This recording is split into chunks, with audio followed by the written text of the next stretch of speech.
Welcome to Shardcast, the Brandon Sanderson podcast. We're a bunch of mega fans giving you the news, discussion, and of course, a whole lot of opinions about Brandon's works and the Cosmere. I'm Eric, and joining me is Ian. Hey, I'm Windrunner. What? And I don't know. There was just something about the way you did that intro. It was weird. It was different. Yeah, I know. It was different. He spoke in a lower tone. It was kind of fun. I like it. All right. Yeah. Also joining us is Evgeni. Hi, I am Argent, and on this very special episode, I brought one of my favorite beers, which is the Nothing says cohesive discussion like alcohol. Well, look, it lubricates the brain. Occasion. Yeah. This was the Weichenstefaner Vitus, by the way. Great. Also joining us is Shannon, who surprisingly was very excited to be on this episode. Yeah, hi. I'm Gray on the Discord and forums. I had a lot to say, and it turns out that when you start arguing with your fellow castmates about stuff that I'm now invested, we spent hours arguing about the time. We did hours. Do this. Yeah, we did. So that's true. why I'm here. I have to defend my point of view. Let's do it. Also, lastly, but definitely not leastly, we got David. Oh, hi, I am Windrunner on the Discord and the forums, and I want everyone to know that Argent was specifically asked not to do show and tell, and he still managed to work in the beer. That is true. That is true. That is true. That did occur. That's okay. That's not show and tell. That's the bare minimum. I'm Chaos. I'm Chaos. Today's episode has lots of Rhythm of War spoilers, so please read the book. That'd be great. It's been full a few book weeks. Spoilers, full series spoilers. Yes. If you clicked on a Rhythm of War video and you haven't even read up to Oathbringer. Yeah. Well, see, I'm putting Rhythm of War in the title. Yeah. So it'll be like Rhythm of War Shardcast, you know? Please don't click on it and be surprised by full series Stormlight. Yes, spoilers. lots of those. Yeah. Lots of those. Also, do we think we're going to touch on anything full Cosmere wise, or are we good? I think this is all pretty tight. I mean, you never know. That's true. We'll find out. It should just be Stormlight. So we get to talk about Ba-Ado-Mishram and the Recreance. Again, it's Recreance 2, Rhythm of War edition. Watch 3 years later where we do another episode on Recreance. Yeah, I was going to say, join us in 3 years when we do this again. Yeah. But we have a lot of new lore. We have a lot of new Ba-Ado-Mishram stuff. And so let's maybe start with talking about how were things before Rhythm of War. Like, what did we know about the Recreance? What did we know about Ba-Ado-Mishram? What were some of our theories? And then we'll talk about what we learned in Rhythm of War. So the Recreance, we learned that is because the humans are not native to Roshar. It's like, that makes sense. But they also destroyed their previous world using Dawn Shards. Hey.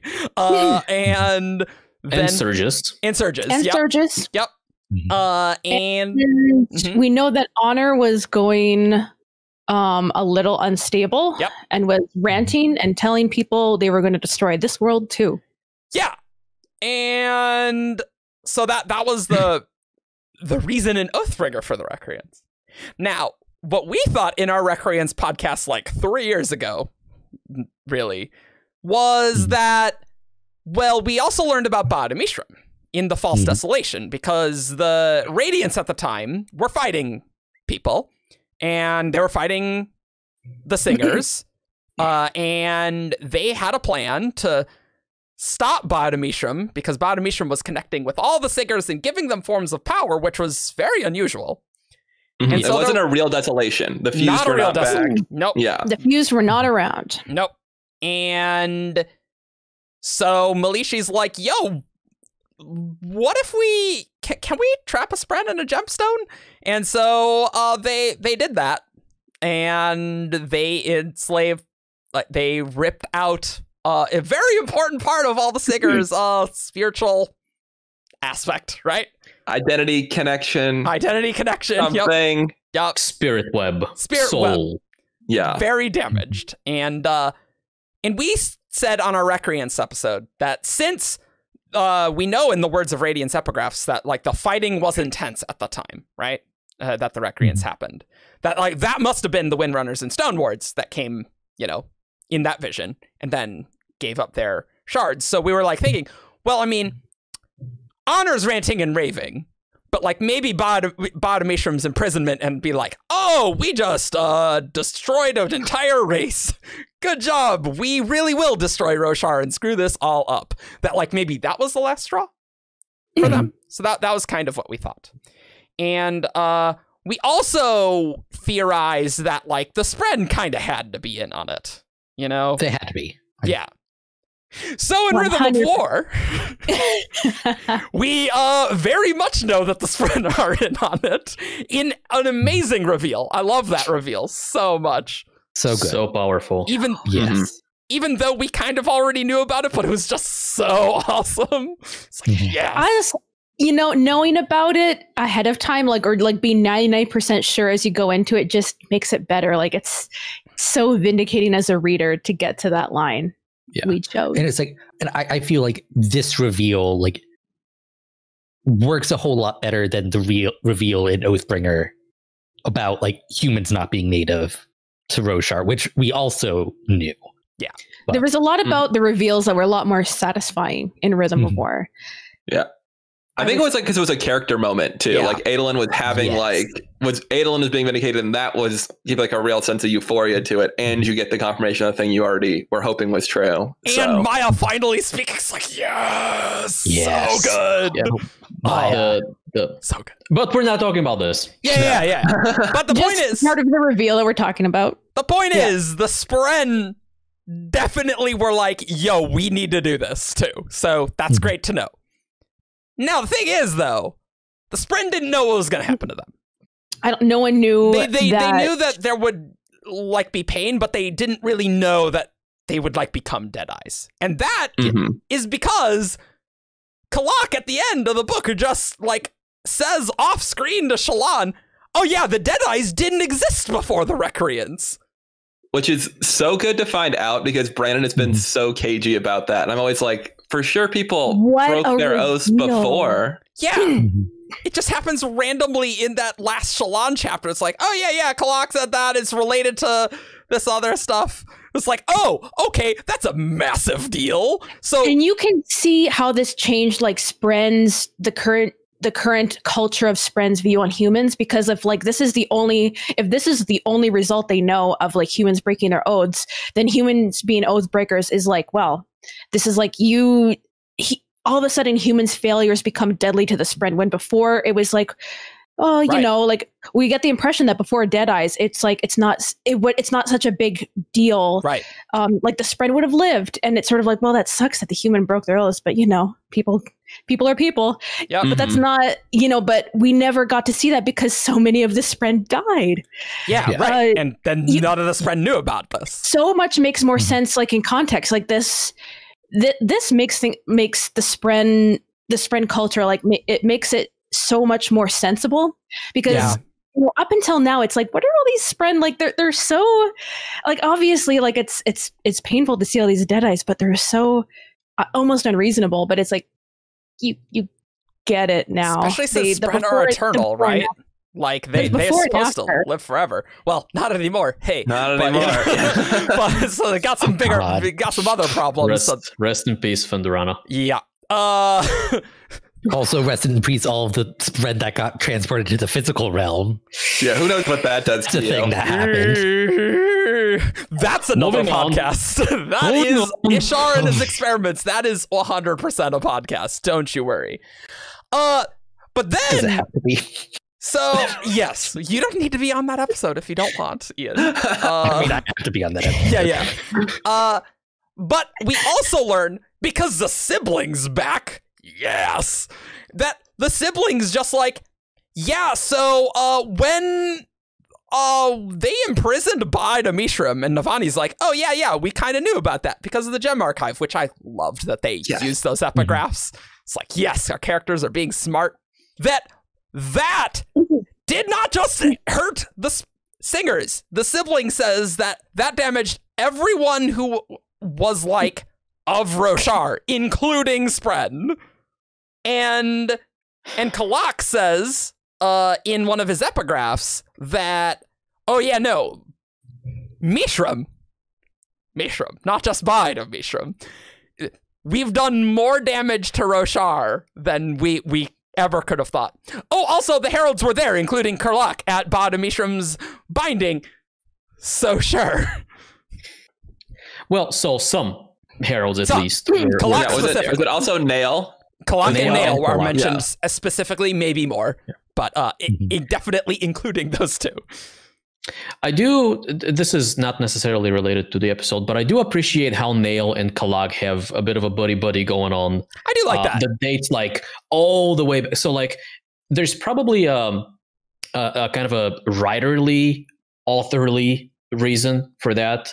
Like keeping certain pairings of heralds together, like Ash's history and Talon's history are probably going to be very closely intertwined for a long time. Yeah, right. Kalak's and Nail's are probably going to be intertwined. Maybe Jezrian's going to end up having, I don't know, some maybe, I don't know. Maybe we'll learn about female heralds eventually, other than that. Maybe. Hey, good one. Good one. Hey, Dova's mentioned. Yeah, that one mention really carried me through. But it's actually Batar, right? It's actually Batar. Teravangian fully believes it to all of his diagrams. Anyway, we're off track. But yeah, like it keeps it in people's minds when they're paired, as opposed to like this herald and this random other herald, and it's always different all the time. Yeah, that's useful. But yeah, so apparently Ba-Ado-Mishram's binding damaged the sibling, and then the sibling could no longer produce tower light because they could no longer hear the tones of Roshar, the two tones, honor and cultivation's tones. Well, no. So correction, I think. They could no longer hear honor's tone.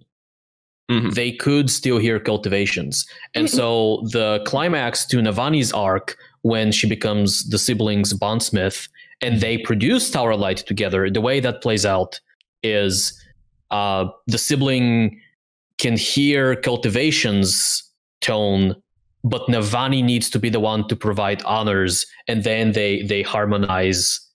And that is true, and I agree with all that, except for the part that the sibling just directly says, "I lost most of my strength when I lost the ability to hear the two pure tones of Roshar." So the sibling just directly says that. Sibling is being inconsistent. Well, I guess things could have changed over time. The sibling also doesn't know. The sibling directly just says, "I don't know," to a lot of like the suppositions. True. And what I really like about it is that like they're asking intelligent questions. They're saying, "Could it be this?" They're asking like real questions and not avoiding like the obvious or like out there things. Like they're actually suggesting, "Could it be this? Could it be this?" And sometimes the character just doesn't know. The sibling doesn't understand why it happened necessarily to them. Yeah, and also potential explanation. I think it goes on to say that, if Honor had been around, he could have helped me. And so perhaps cultivation can and is helping the sibling hear her tone even still, but Honor is not there to provide it. And so they needed Navani or someone else to provide that tone. Yeah, though now that like the sibling, like now that they've done that once, I don't think the sibling still necessarily needs Navani to continue that. I don't think she needs to be singing all the time, probably. Yeah. Probably not. I want to say that their bond is sufficient to like provide this spiritual knowledge to keep producing tower light. Like even after like Navani is no longer the siblings' bondsmith, like I think they've fixed that portion of what is wrong with the sibling. I could see that, but I could also see Navani's the siblings' new bondsmith needing to kind of jumpstart it again with that tone until they fix whatever broke by trapping Ba-Ado-Mishram. Yeah. Good point. I think until they do something with Ba-Ado-Mishram, whether it is release her, whether it is come up with some kind of substitute, if such thing is possible, then the sibling and all Spren are going to be in some way fundamentally broken. Yeah, so presumably in a way that they don't understand. Yeah, presumably, like if Ba-Ado-Mishram's imprisonment hurt all the Spren, and then the Spren didn't know that they could be Deadeyes. So, like, I think there's a very clear, like, yeah, that's why Deadeyes can't exist, because Ba-Ado-Mishram was imprisoned, right? Yeah. But speaking of that, the Ghostbloods want Ba-Ado-Mishram, so we got to talk about that. That's another important chip on this. That the Ghostbloods were hunting Ba-Ado-Mishram. Shallan confronts Mraize at the end and is like, "Why do you want a Spren that can bind an entire people's minds?" And I was like, "Well, that's great." I wonder, Ba-Ado-Mishram, like, she bonded with all the singers, like, she granted them forms of power. She also granted them void light, didn't she? Void light, yep, which So, Odium, like, used to do. she can, like, create void light independently of Odium. Yeah, that's what it seems like. Yeah. So, like, as a source of investiture, like, that's what the Ghostbloods want. Yeah, that is that's pretty true. cool. Oh, That's a that good is point. true. Yeah, I think that's a really reasonable idea. Yeah, that could be a red herring. Could what Mishram do also help Kelsier get off his planet? Oh, you spoke on the one who shall not be named. Yeah. Cosmere spoilers. So we've talked There it about this. I've done a video. Lord of Scars is Thydakar's Kelsier, right? So just so we're all on the same page. I had to be told about this. I am not a Mistborn person. Afterwards, they were like, "Hey, Shannon, so who's Thydakar?" And I'm like, Lord of I don't know. Scars. Lord of Scars. Oh, Marissa's Scars. I blew past it until Me I think too. it was Argent was like, did you read this? And I was like, read what? It was so obvious to me, and I was freaking out that nobody else is freaking out. To be fair, there's a lot of crazy things in the ending. It's like Teravagia, Yeah. and it's like, I am not paying attention anymore because what the hell's going on? Yeah. So much stuff happening in this book. It's incredible. I just feel like Mishram has some very unique abilities, like possibly the most, I don't know if the most powerful of the Unmade, but what is it that we're told about her? The cleverest of the Unmade? Crafty and conniving, and Shannon did not consider herself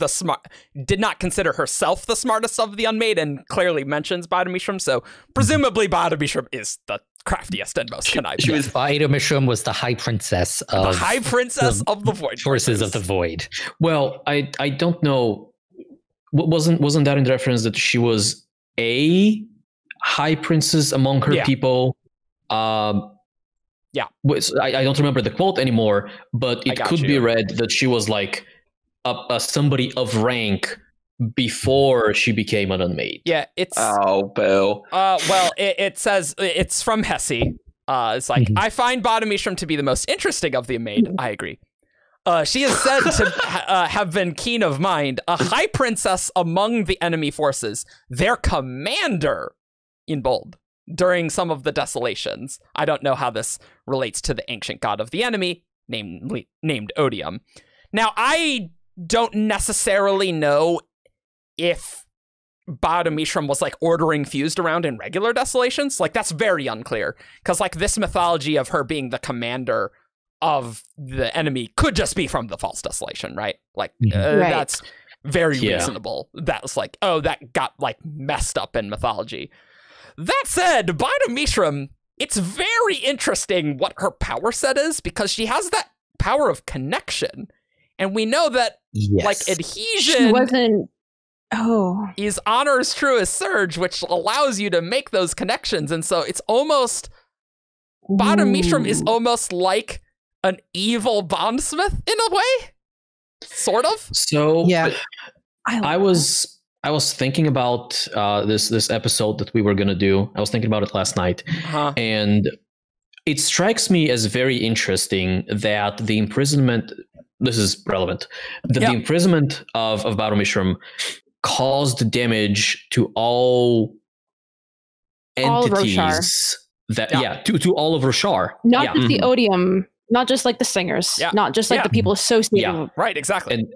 And so, to me, that almost puts Ba-Ado-Mishram on level with Spren like the Stormfather.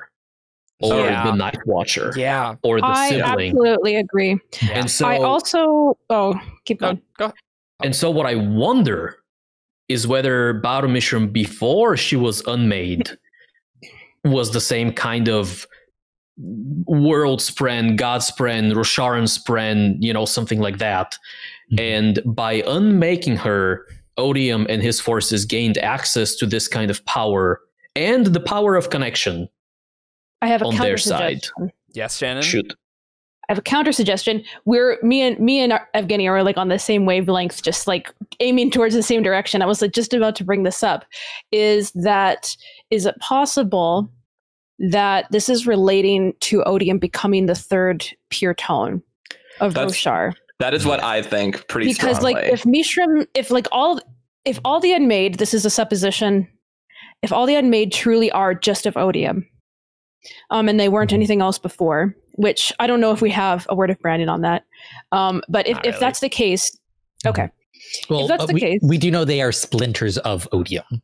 Yeah. and nothing else. He has never said and nothing else. He's just confirmed that they are splinters of Odium. Ooh, that could be. Ooh, interesting. Yeah, There's yeah. room for this. There's room for this. There is. Oh yeah. But I just wonder, like, if this is a result of if Mishram being sealed away and ruining the spirit web of everything that belongs to Roshar, is it because when it happened, Odium was already starting to belong to the rhythms of Roshar? Right. Oh yeah. I completely think that. Like I think that if they had done it earlier, it might not have had anything to. It might have only hurt the singers, right? So, yeah, or just things that were Odium related. So just so listeners are clear, because Rhythm of War is a massive book, right? So this is Navani's hypothesis as to why, like, the sibling could no longer hear the two tones is because, is that because Odium's tone is now part of Roshar? And the sibling's just like, yeah, I don't know.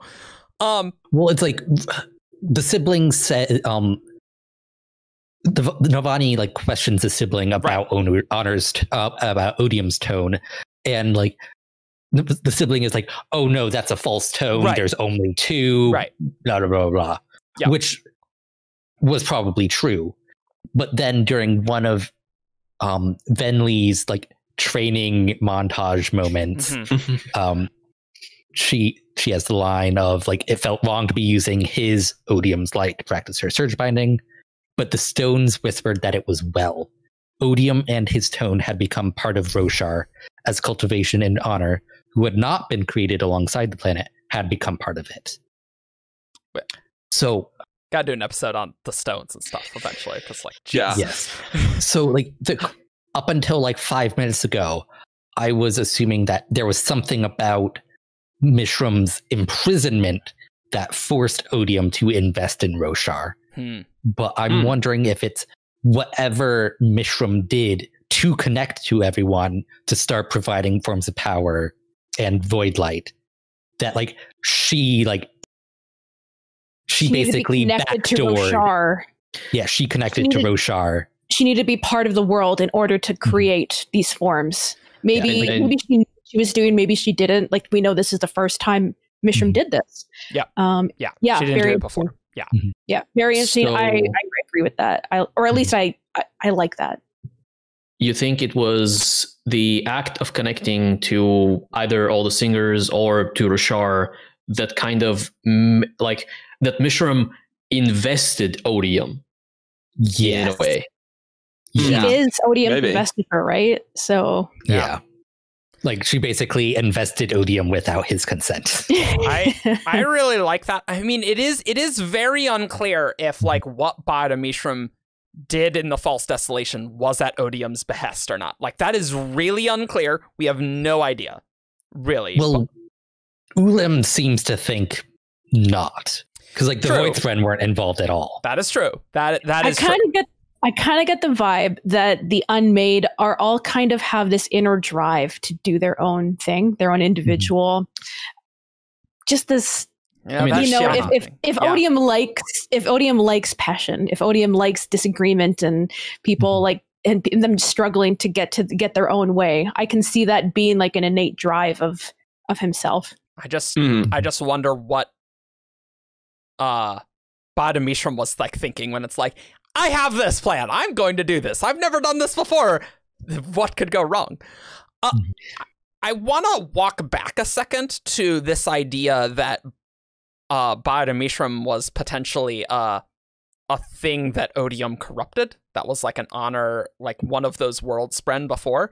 And the reason why I like that is because when Raboniel is like destroying the sibling, right? Unmaking. The sibling is like, unmaking. I will become one of the unmade. Like, well, they say she seeks to unmake me. No, there was a line that was like, I'll become one of the unmade. Yeah, the sibling does identify itself as, I'm pretty sure. The sibling and a bunch of the other spren are often, they can't be pinned down. And Brennan makes a point of this in Rhythm of War, that the spren often will say things, but like they're not specific or they don't know for sure. They say like, oh, the sibling is sleeping. The sibling died. The spren don't necessarily have like this idea of like, it has to be like the true answer of like, they can use multiple words to try and describe something very big. And, like the spren don't seem to care about like the exact right word. Sure. The sibling sleeping might as well just be the same as the sibling being dead. Well, that's true. Yeah, that's true. So, yeah. Like, it might as well be the same. So it's like in the case like this, does the sibling actually see a difference between being unmade and dying? So I found the thing. It is in chapter 42. The sibling is speaking to Navani and says, the Lady of Pains has the surge of transformation and dangerous knowledge. She will infuse my entire heart, the pillar, in the proper order, using her void light. In so doing, she would corrupt me and leave me as one of the unmade.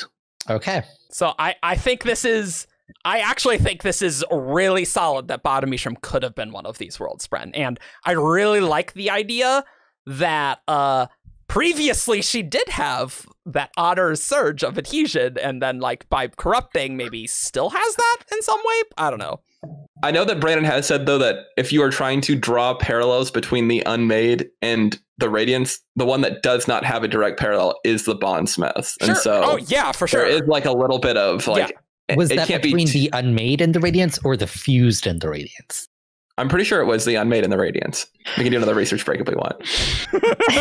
We thought we had a good document, but it's like, what about this one thing that was mentioned? What about this other thing? We pulled so many quotes and it still wasn't enough. We did. What was I about to say? The idea that there are lots of spren that could be at the level of the Stormfather and Night Watcher.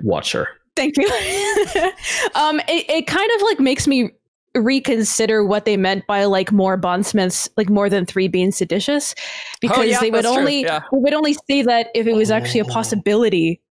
We always thought it'd be cool if unmade would produce a bondsmith. It's like, but even if not.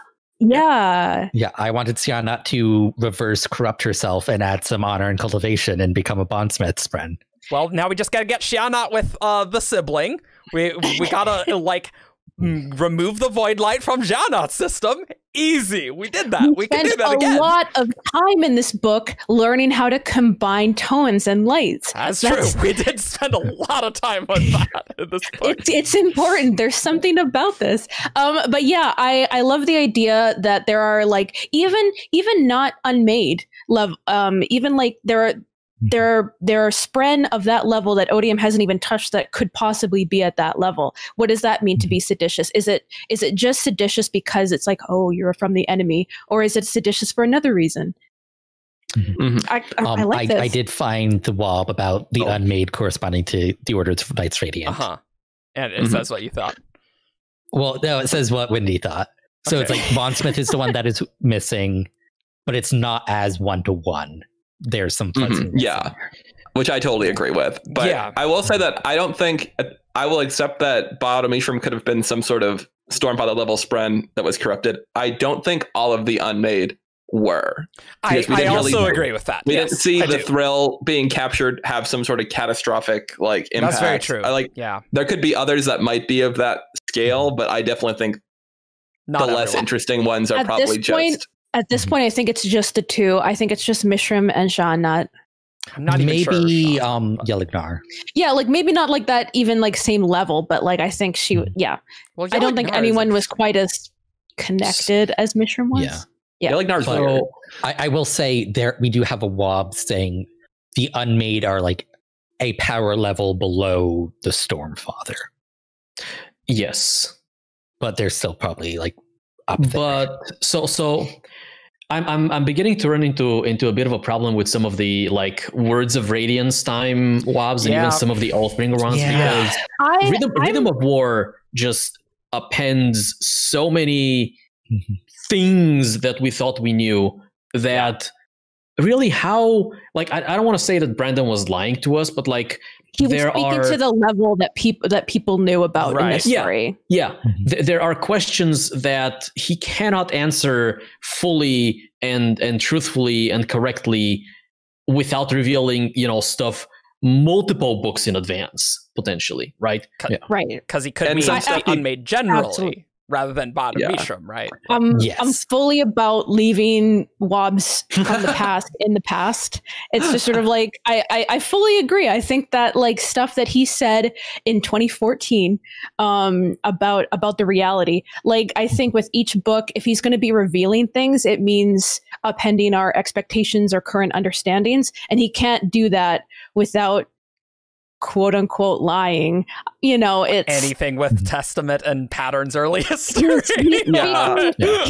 was speaking to a level of knowledge at the time, right? And but that means that whatever comes up in the new book doesn't mean he was lying. It just means that this is the new truth, and then they're going to ask him about it now. Don't trust the 2014, 2017 wobs anymore. And wobs are subject to change to begin with. Like they are secondary canon. Like the Mistbren. Yeah, I was going to say Mistbren. The Mistbren are not the Truth Watcher's friend. And it's like Brandon's going to get things mixed up when he's just talking with people and doesn't have his notes. Or like he can't just like ask Karen about something in their personal wiki, right? Like there's a lot of things going on. One of my favorite things to do is to look at wobs, and that, especially ones that you're kind of like, does this really make sense? And then look at how far into the tour Brandon is and what continent he's on, and be like, well, like maybe 3 months in the UK, he was getting a little tired. Yeah, but sometimes like going back to those old wobs, they make so much more sense now. Yeah, it's like whenever he's been asked about like how do you feel, how do you heal like a dead eye? It's like, do you just like re-swear the oaths? And it's like, that would help, but there's something else missing that you need to fix. It's like, you have to fix Mishram. Yeah, so I wanted to talk about that too, because I was talking with Jess about this, and she was like, oh, I mean, I don't want like when Ba-Ado-Mishram's free for like it to be easy to resurrect a Deadeye. I still think you'll need to go through all the effort that Adolin does, but I don't think I don't think Adolin can fully revive Maya until they fix what's going on with Ba-Ado-Mishram and whatever is up with the Spren damage. I do think it will make things easier. It might not make them easy, but easier. Yes. It will make them impossible. Yeah. It would be nice if if the Spren themselves could assist their friends, / family, however they think of their relationships, to be like, well, like, doesn't our connection matter? Like, why does it have to be a human connection or bond? Like, I would love to see actually kind of that. And I would love to see them being revived, but maintaining their scars, like to show that they were dead for 5,000 years. 2,000. Sorry, false. I was mixing it up. That's okay. You know what? I did. Not a big deal. A long time. That's why you just say millennia. Millennia ago. That's right. Thank you. That's safer. Multiple years. Many centuries. like at least 3 years. It's been a while.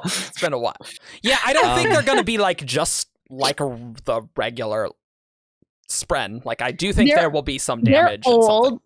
They've been damaged, and we don't know. I think even with Shallan's final chapter at the end, I don't know if we're sure how much of their memory of the 2,000 years that they're gonna maintain or or hold on to? Like, how conscious were they really?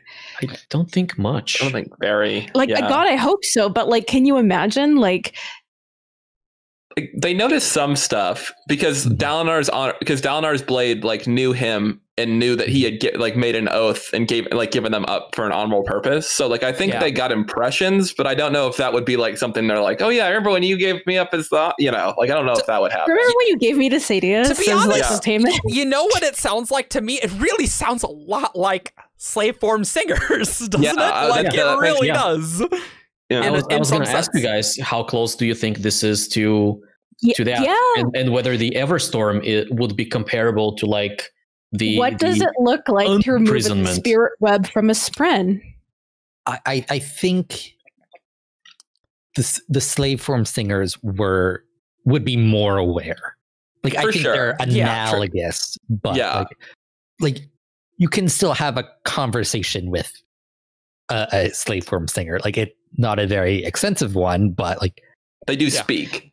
I'm not going to say it's the same thing that happened to the singers is the same thing that happened to Deadeyes, but analogous is the way to say it. I think it's like as close as you can get for those two different kinds of beings. Yeah, because they're very different beings, and it was a different thing. And considering that it was that imprisonment that essentially caused both, then there's probably going to be relationships, right? You know what is interesting to me to consider right now?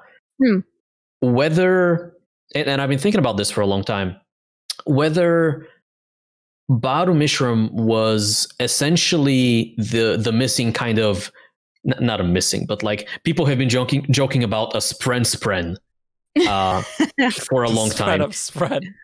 Yeah, and so while there is some argument to be made that the sibling fulfills that role because they are very passionate spren activists. Who knows how that's going to go? I love it. If the singers turned into Parshmen because Ba-Ado-Mishram was connected to them, and then that connection, presumably with like the bits attached, was ripped away, then I think it's reasonable to say that Ba-Ado-Mishram was also connected to all of the spren, not as much, right? Because the living spren didn't immediately turn into Deadeyes. Right. The living spren didn't even know, possibly, yeah. But like, it was the imprisonment that then allowed spren whose oaths had been broken by their radiance to then turn into that. So like, there is a parallel, and it's more skewed in one direction, right? But I think there is a parallel. Man, it's really interesting. Just thinking about it. This is, I feel like we're just spinning like we're like going like an idea every 3 minutes. Like this is there's so much to talk about. What I want to talk about is like, why does Kalak just call her Mishram? The Fuse don't even call her Mishram. The Fuse call her Ba-Ado-Mishram. Here's the parallel I want to make is Kalak and Mishram, sure. But then there is also this exchange between Ulim and Nail. And I think, which is, I can't even say it because it's swearing. Oh no, you can say it. Ulim is a little, but he, but he's clearly a huge jerk. We see it even more in Rhythm of War than we even in when he was introduced. He's not a nice person. I love him, but he's a jerk.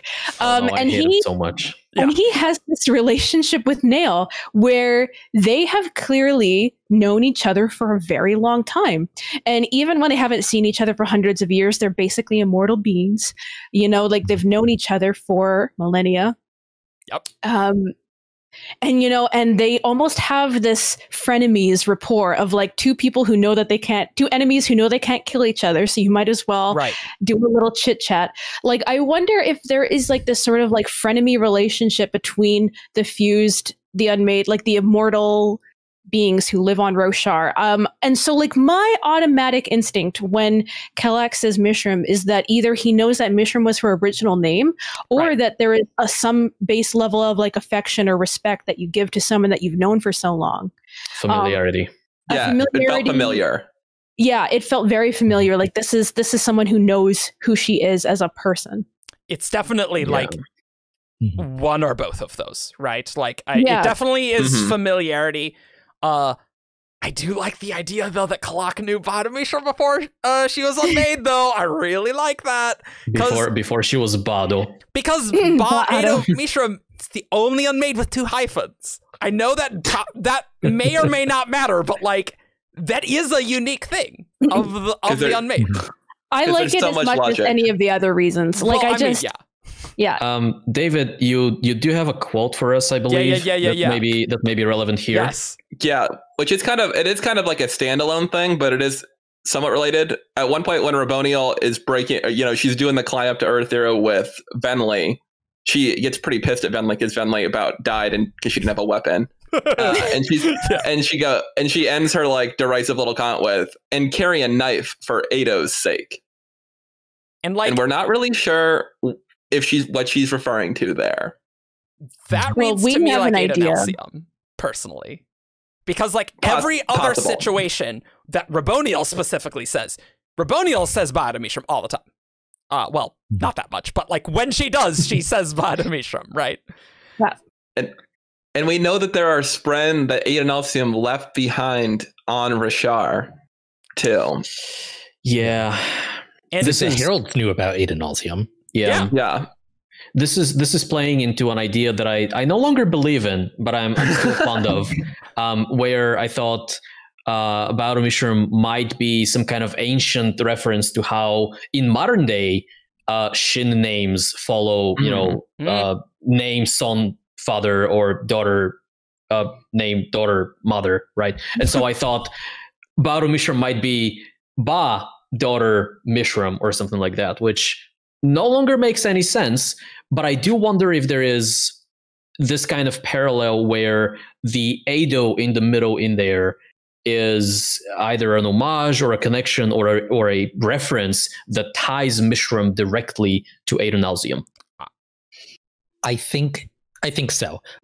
I was briefly wondering like if this was just tied to Adodas, the glyph for light. Mm-hmm. But as everybody was speaking and I was thinking about that, I think that is itself is a reference back to Adenalcium, right? Yeah, So. like light is pretty primal. Like that's what? Yeah. Are you saying that there's lights on Roshar? Maybe capital L is named after Adenalcium. Yeah. I feel like with that Ado, like it occurred to me this morning. I woke up and I'm like, wait. Wasn't Ado referenced? And I couldn't find it, so thank you, David. But that's got to be like Adenalcium, and like that's got to be intentional in Ba-Ado-Mishram's name, you know? Like, I don't know how, but so by show of hands, right?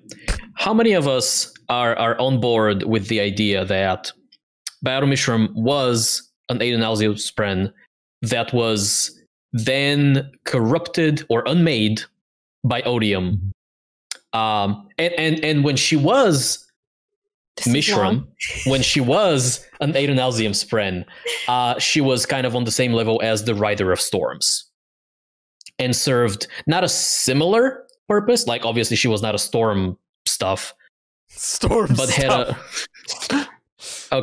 but had like similar kind of connection to Roshar and was similarly fundamental to the life cycle of the planet. Pro tip, Argent, when you ask a true-false question or a yes-no thing, it's usually not a good idea to have a giant paragraph. It's like, do you agree, it's like, disagree? I'm on board with some of that.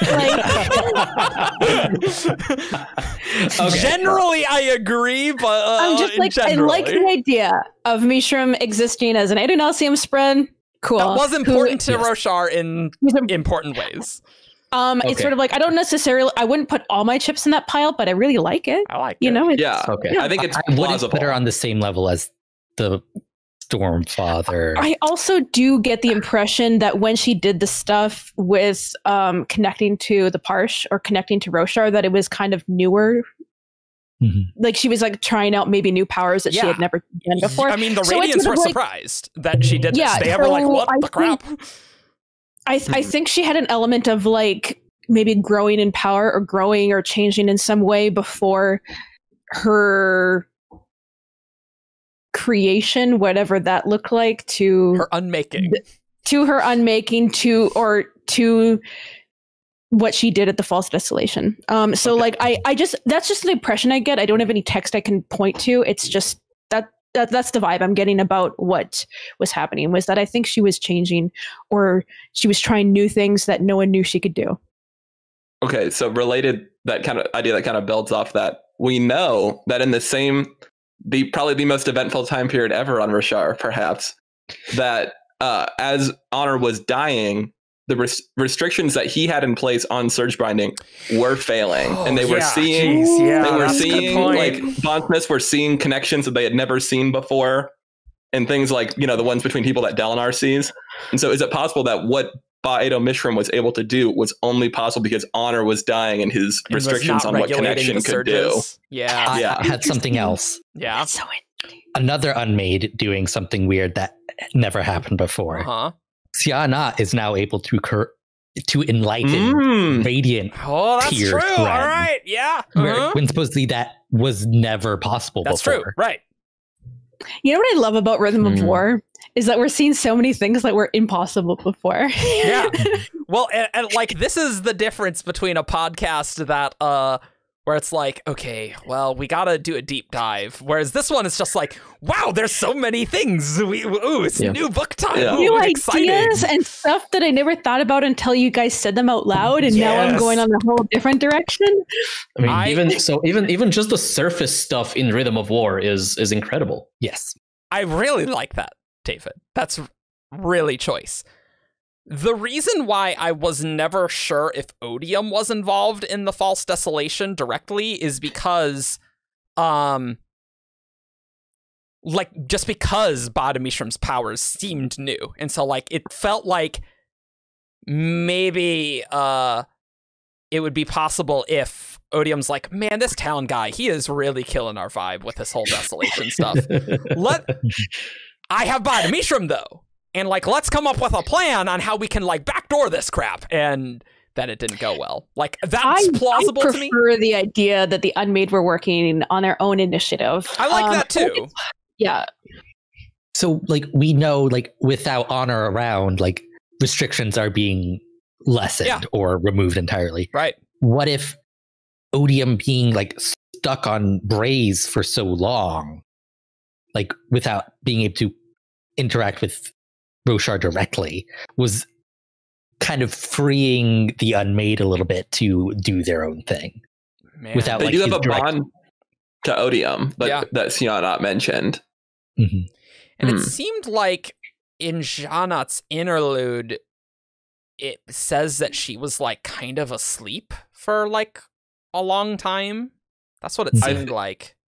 My impression of the Unmade is that without Odium, at least mostly they were kind of either asleep and they would have periods of, like, wakefulness where they would cause, like, like some sort of crisis, and then they would kind of submerge again. Yeah. Was Janat saying that it was was she saying that she was imprisoned? No, she just said that she was sleeping, Yeah, like that she without her bond to Odium, that she kind of, it was like slumber or slept or something now that along the those Everstorm lines. was there, then she could, like, I know. Okay. I want to know. I wonder if there's an Everstorm, like, Spren or Unmade or something so bad, but well, kind of like the Stormfather. So the idea, the Stormfather is very interesting, right? Because the Stormfather pre-Honor's death is very different, right? So, like, when Brandon says the Unmade are a level below the Stormfather, like, that could be true solely in the aspect of the Stormfather now, rather than the Stormfather previous. True, right? that's a very good point. Because now, like, the Stormfather is Honor's remnant, and so obviously is, like, stronger than the sibling and Night Watcher, in my opinion. yeah. Right? Yeah. So, like, that would be true all the time. That's a way to interpret that, right?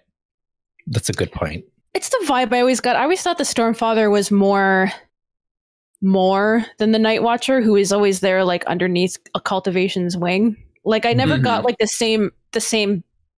I know Night Watcher's on screen for, like, 2 seconds when we got to actually. It's true. But that is the vibe I got. Like, it's sort of like cultivation spoke the same way the Stormfather does when the Stormfather has the ability to know what's going on. When Dalinar learns something. maybe it's just like me reading like an air of authority or something. I don't know. Totally just an interpretation. Mm-hmm. And like we know the Stormfather has the largest remaining chunk of honor like associated with him. So at that point, like if he's got an argument to have at least most of the whole shard, whatever that means, with him. Mm-hmm. And to an extent, he also has the ability to accept or reject oaths in the same way that not the Night Watcher, but cultivation appears to also be able to. Yeah, good point. And the Dalinar thing is a fluke that is a product of his connection with the storm. Like Dalinar personally is not like judging oaths accepted or rejected. He's just except that one time speaking. Well, no, and so I believe he's just speaking for the power, but Dalinar, the person, is not making the decision. It is the power that is making the decision. He's just the speaker. Mm-hmm. Yeah, like I kind of feel like the Stormfather needs Dalinar's filtered, like the context of like how and what Dalinar thinks in order to help him make these decisions.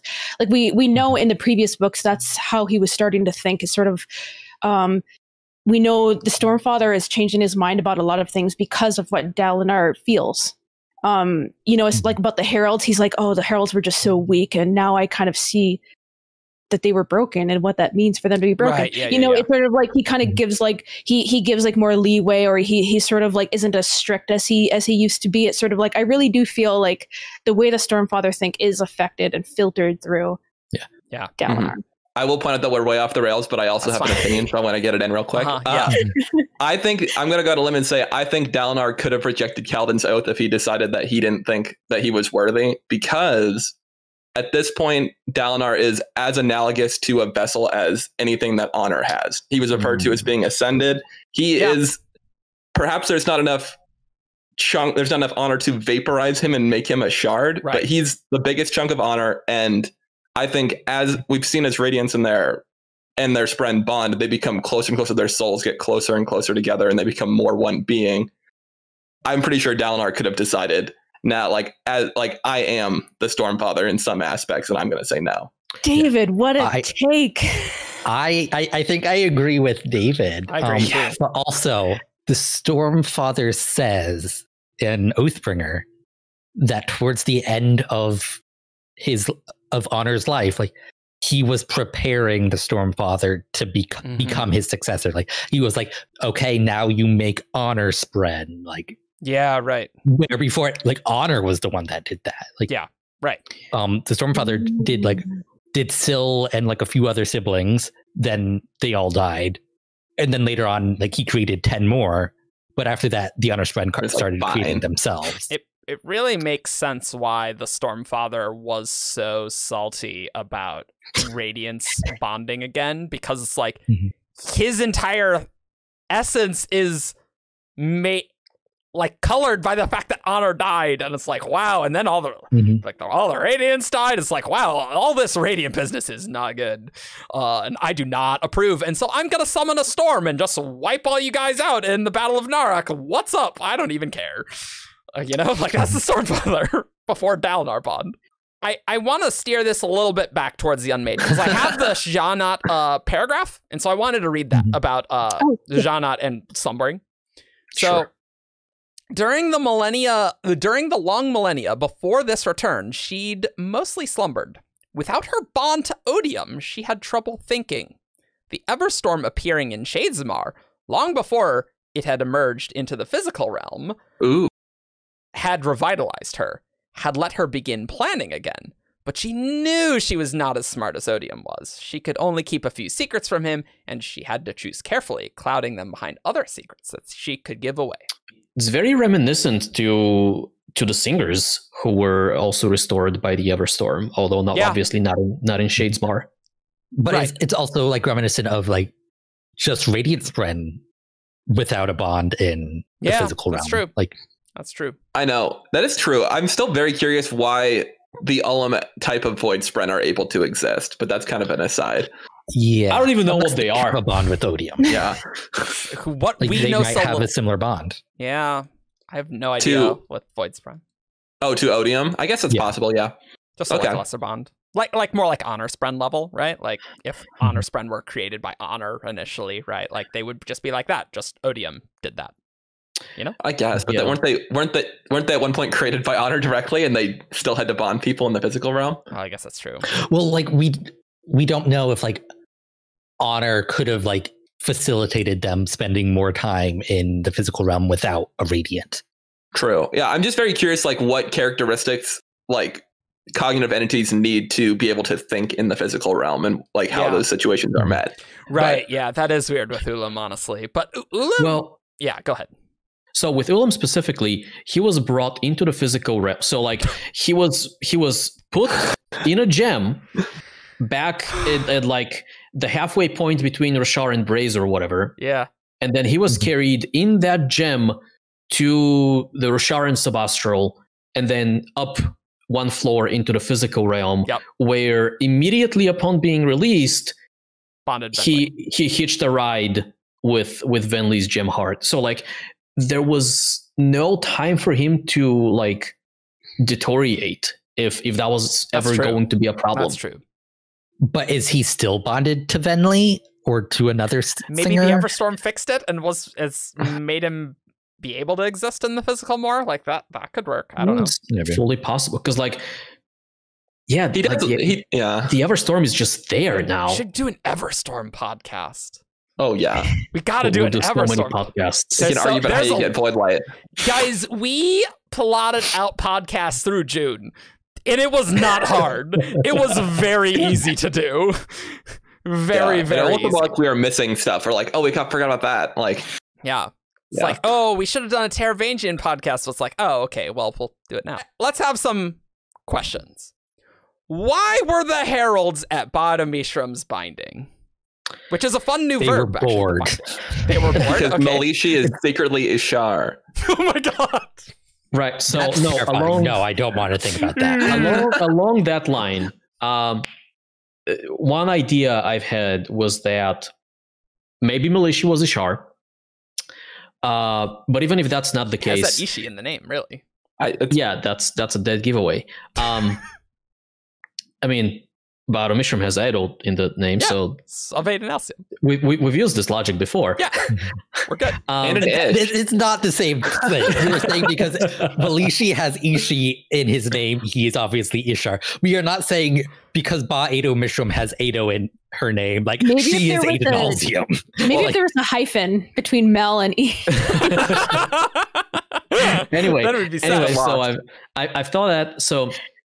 And we really need to do like a comprehensive deep dive on the timeline of the Recreance because it is relevant. Very shortly. But it is possible, I think, that there was always the plan of like the Radiant strike team going and imprisoning Ba-Ado-Mishram, and then for whatever reason, in the last moment, they decide that Malishi is just not going to be enough for whatever they're doing.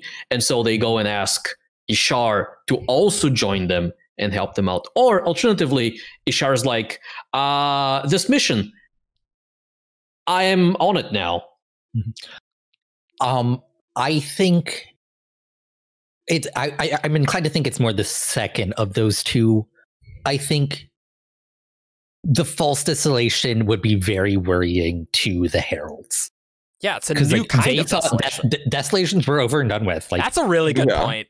Yeah. It's like Roshar has been at peace for the last 2,000 years. All of a sudden, singers are doing things again. Like, there aren't fews around, but like, this is worrying. Like, we're getting in on like whatever the Radiants are doing to stop this. And there are some voice brand. Not okay. So like, it's definitely concerning. Yeah. Because that shouldn't have happened. And they'd probably all go to Ishar and be like, dude, I thought you would have put the Oath Pact on town, and we were done with this crap. Ishar's like, shrug. And like, and there is some like weird circular logic in that moment because, and like people could be wrong, like it's not 100% in contradiction, but like the Sprens say, oh well, Malishi knew to end their bond before the Recreance, but we think did they say that the knew to end it early? Oh yeah, but either I assume still with Malishi. It's kind of my thought because we know that they were their final bondsmith, and we know that Malishi was necessary to trap Ba-Ado-Mishram, we believe, thus triggering the Recreance. And so it is a little bit kind of like oh wait, would have to do that, but then like end the bond, but not like kill the sibling. But the other spread will like what? It's very odd. We know that the Malishi and the sibling were done before Mishram was sealed away. Do we know that for sure? Sure, I don't think we know that for sure. I mean, the sibling had already started retreating. Because that's what the honor spren say at the trial. Where like it's so weird that hold on. Yeah, no, that's what I was referring to. Yeah, that's what the honor spren say. Yeah. Amuna, the honor spren. We were fortunate that no bondsmiths existed at the time of the Recreance, though how the sibling knew to end their bond early is a matter of dispute. Well, so like, I still believe. Well, unless Ishar just did the binding, which is entirely plausible, by the way. But he wouldn't have had his blade unless he had gotten it and then gave it back. I will say. Good point. That's a valid point. But like, you could still imprison Ba-Ado-Mishram, then end that, and then the Recreance occurs. Like that's possible. Yeah, because they could sever just mutually agree. It's like we are ending this bond without Malishi breaking the oaths. I guess. It just like the timeline is like they're saying it happened before the Recreance, and I could believe that they're just wrong because the honor spren are wrong a lot. They're wrong a lot. But like, if Malishi was the only bondsmith that could do the binding, right? Like, unless they have that Ishar's honor blade, those are the only two ways that could even happen, right? I do like the idea of Malishi and the sibling kind of breaking up before the Recreance, and then the Radiants come up with the plan to like the strike team and the whole that, and they go, well, we need Malishi for this, and they go to Malishi, and Malishi's like, well, yeah, but we kind of broke up with the sibling, so I have another bondsmith on a speed dial, if that's okay. And they bring Ishar in. I want to know. You were going to say but there's this other spread I could bond, and then he just bought the Stormfather. By the way, I do like how this book is just like, you thought Malishi bonded the Stormfather. It's like, no, that's just not true. It's not true. Yeah, we made some assumptions. Also, that honor closed we made the some very good assumptions. Honor closed the assumption we had. Bondsmith around at the time, then I can see cultivation in the Stormfather / honor being like, we chat with this fella. Why? But here's the thing. How the other Radiants would know if they didn't have a bondsmith anymore? I think it would have come up. I do think they would have been like, and they wouldn't be in the gem archive like we need Malishi, and it wouldn't be in Words of Radiance that like, yes, Malishi's in his tent, and the next morning he decided that he would destroy the Voidbringers, which is related to his powers. It's like maybe he's pretending. He's like, Ishar, like I'm gonna do it. And Mishar's like, I got this. I guess. There, like the whole timeline of events is it's still such a mystery. How about do you want to do the timeline? I think it's time. I had one more topic conversation I was hoping to do before we hit long timeline, but we can, if it makes more sense to slide in. Still, so go ahead. My thing that I want to know is, so we know that when Ba-Ado-Mishram was trapped, there was damage done to the singers. Yes. There was damage done to the spren. There was damage done to the Stormfather, we think, because we know he was wounded around the time of the Recreance. And I think that's potentially also a parallel, because we know that wound did come from someone breaking a bond with the Stormfather. So, or honors. You can take that one or leave it. Yeah. But anyway, did something happen to the humans, or will the humans see some sort of change if Ba-Ado-Mishram is restored? I was thinking about that as soon as I finished reading this book, because this book is a little bit pointed about making clear that the humans belong to Roshar too. Mm-hmm. It absolutely does. Yeah. And just so like Odium. If the humans can't feel that something is wrong, do you think it's the same as the living spren? Maybe they won't know until another thing happens. The spren didn't know until they broke their oaths. Is there something that could be done to the humans that would theoretically break them in such a way, but the situation has just never happened yet? Maybe. I got it. Okay. All right. You got it. I have solved the mystery. I'm afraid. I'm excited. Let's hear it. something is wrong with the afterlife on Roshar. Oh God. Ooh, yes. Alex's old theory. Here is, well, not only that. So I've been researching the previous books for some like art commissions and stuff, and there is an abnormal amount of just like people hearing the screaming voices of their victims.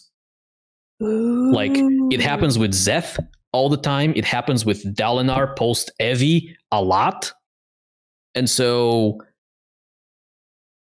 I do think there is something that is wrong with the afterlife on Roshar. I'm not necessarily saying that people are like sticking around as cognitive shadows all the time. I don't think that is the case. I think most people, if not all people, just fully like spend a moment in Shadesmar and then pass into the beyond. Sure. But I wonder if there's like, because we do have that wob about like the quote unquote spiritual corpse of things, like people die, there's a cognitive shadow, and then the cognitive shadow passes into beyond, but there is like the remains of the spirit web stay in the spiritual realm and they just kind of disintegrate over time. And so I've been wondering whether people's connection to either their loved or like to other people who die, or just like people's connection in general is like able to hold on to the spirit webs of the dead ones they are connected to more tightly on Roshar. Like killing someone would abnormally like connect them. Oh, okay. For example, yeah. Like For example. Or the fact that Dalinar and Evi were connected means that Evi did not fully pass into the beyond, or that her spiritual corpse was more resilient, or that Or like broken half or something. I don't know. or broken half, or the Dalinar's connection to that spiritual corpse was able to like get more like impression out of it than a similar situation on a different world might. And so I wonder if these effects are how the humans are experiencing the imprisonment of Mishram. See, I like this idea, but what happened to the singers in the Spren is that something was missing. But like here, it's like something was added to the humans to give them this ability, which like Fair. feels like a slight disconnect. But I don't know. Like it's sort of like I don't know that there's enough proof or evidence, but I love it so much. I really want it to be true. yeah. And I I'm like not the idea of 100% something on it. Mhm. I'm not 100% on it, but like, one, there is something there with the screaming voices, and Yeah. two, Mishram was like connection was a big deal for her. Yeah. Mhm. Yeah. And so I'm trying to connect these two.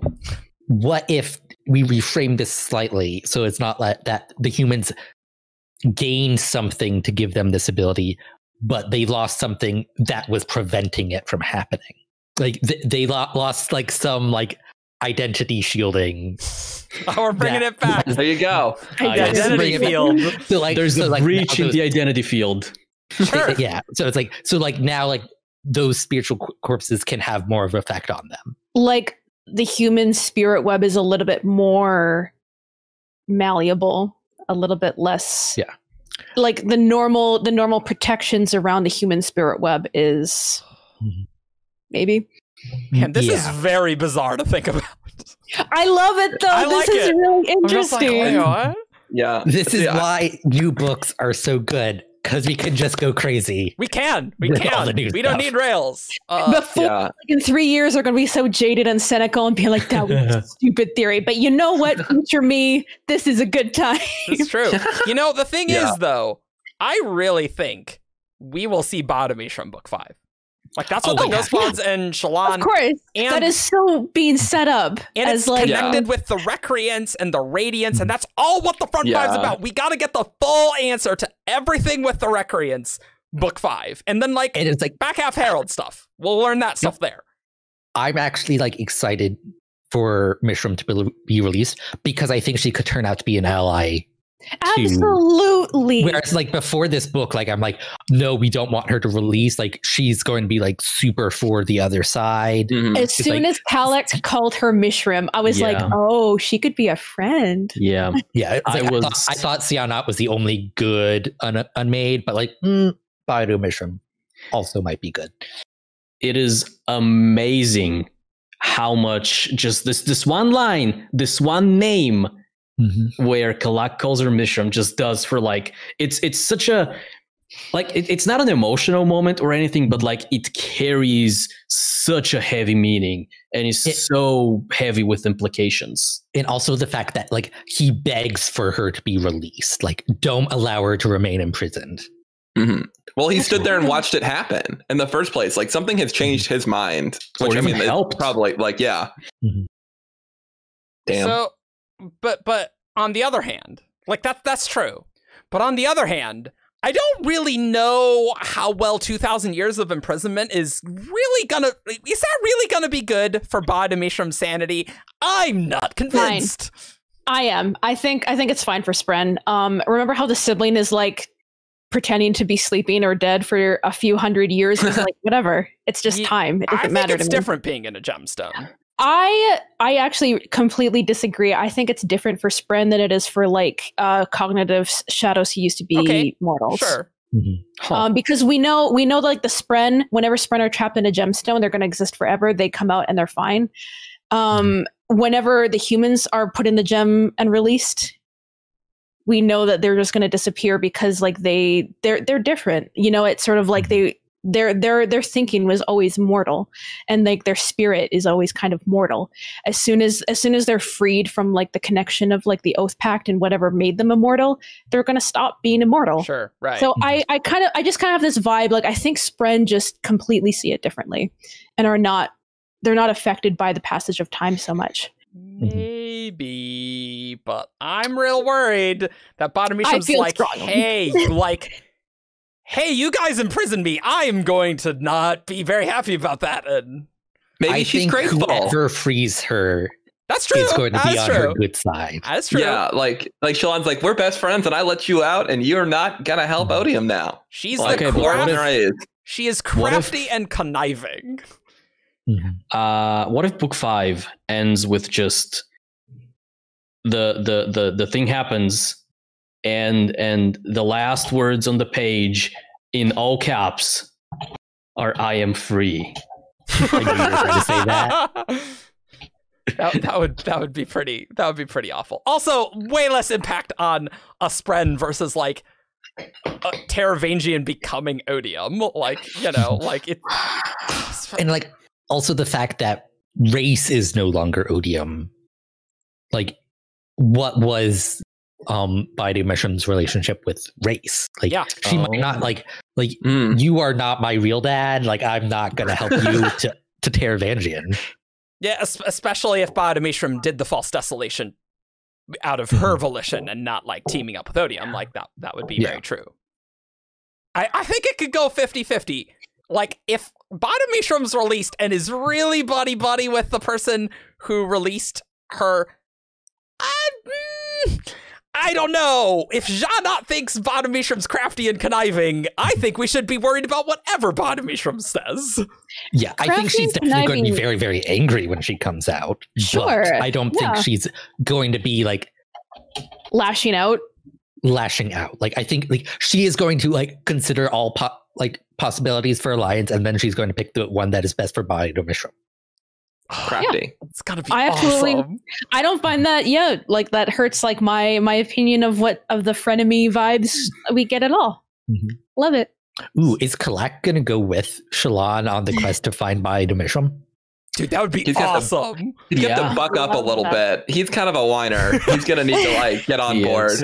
But I mean, like so I love this Kalak, by the way, right? Because he's so great. His divine attributes are supposed to be resolute and builder. He was not resolute at all. And like all of the heralds, like he is completely leached out of that. Like, he has no resolution at all. and the builder stuff, whatever, that doesn't matter. Like, it is perfect. Oh man, like, that would be an amazing road trip. It's like Shallan, Adolin. Adolin's trying to revive Maya. Shallan, I guess, is gonna like release Ba-Ado-Mishram, which will help Maya get restored. Sure, easy. And Testament. And Testament. But I think we'll see Maya first. We have to see Maya. You know first, what I right? love about the heralds as characters?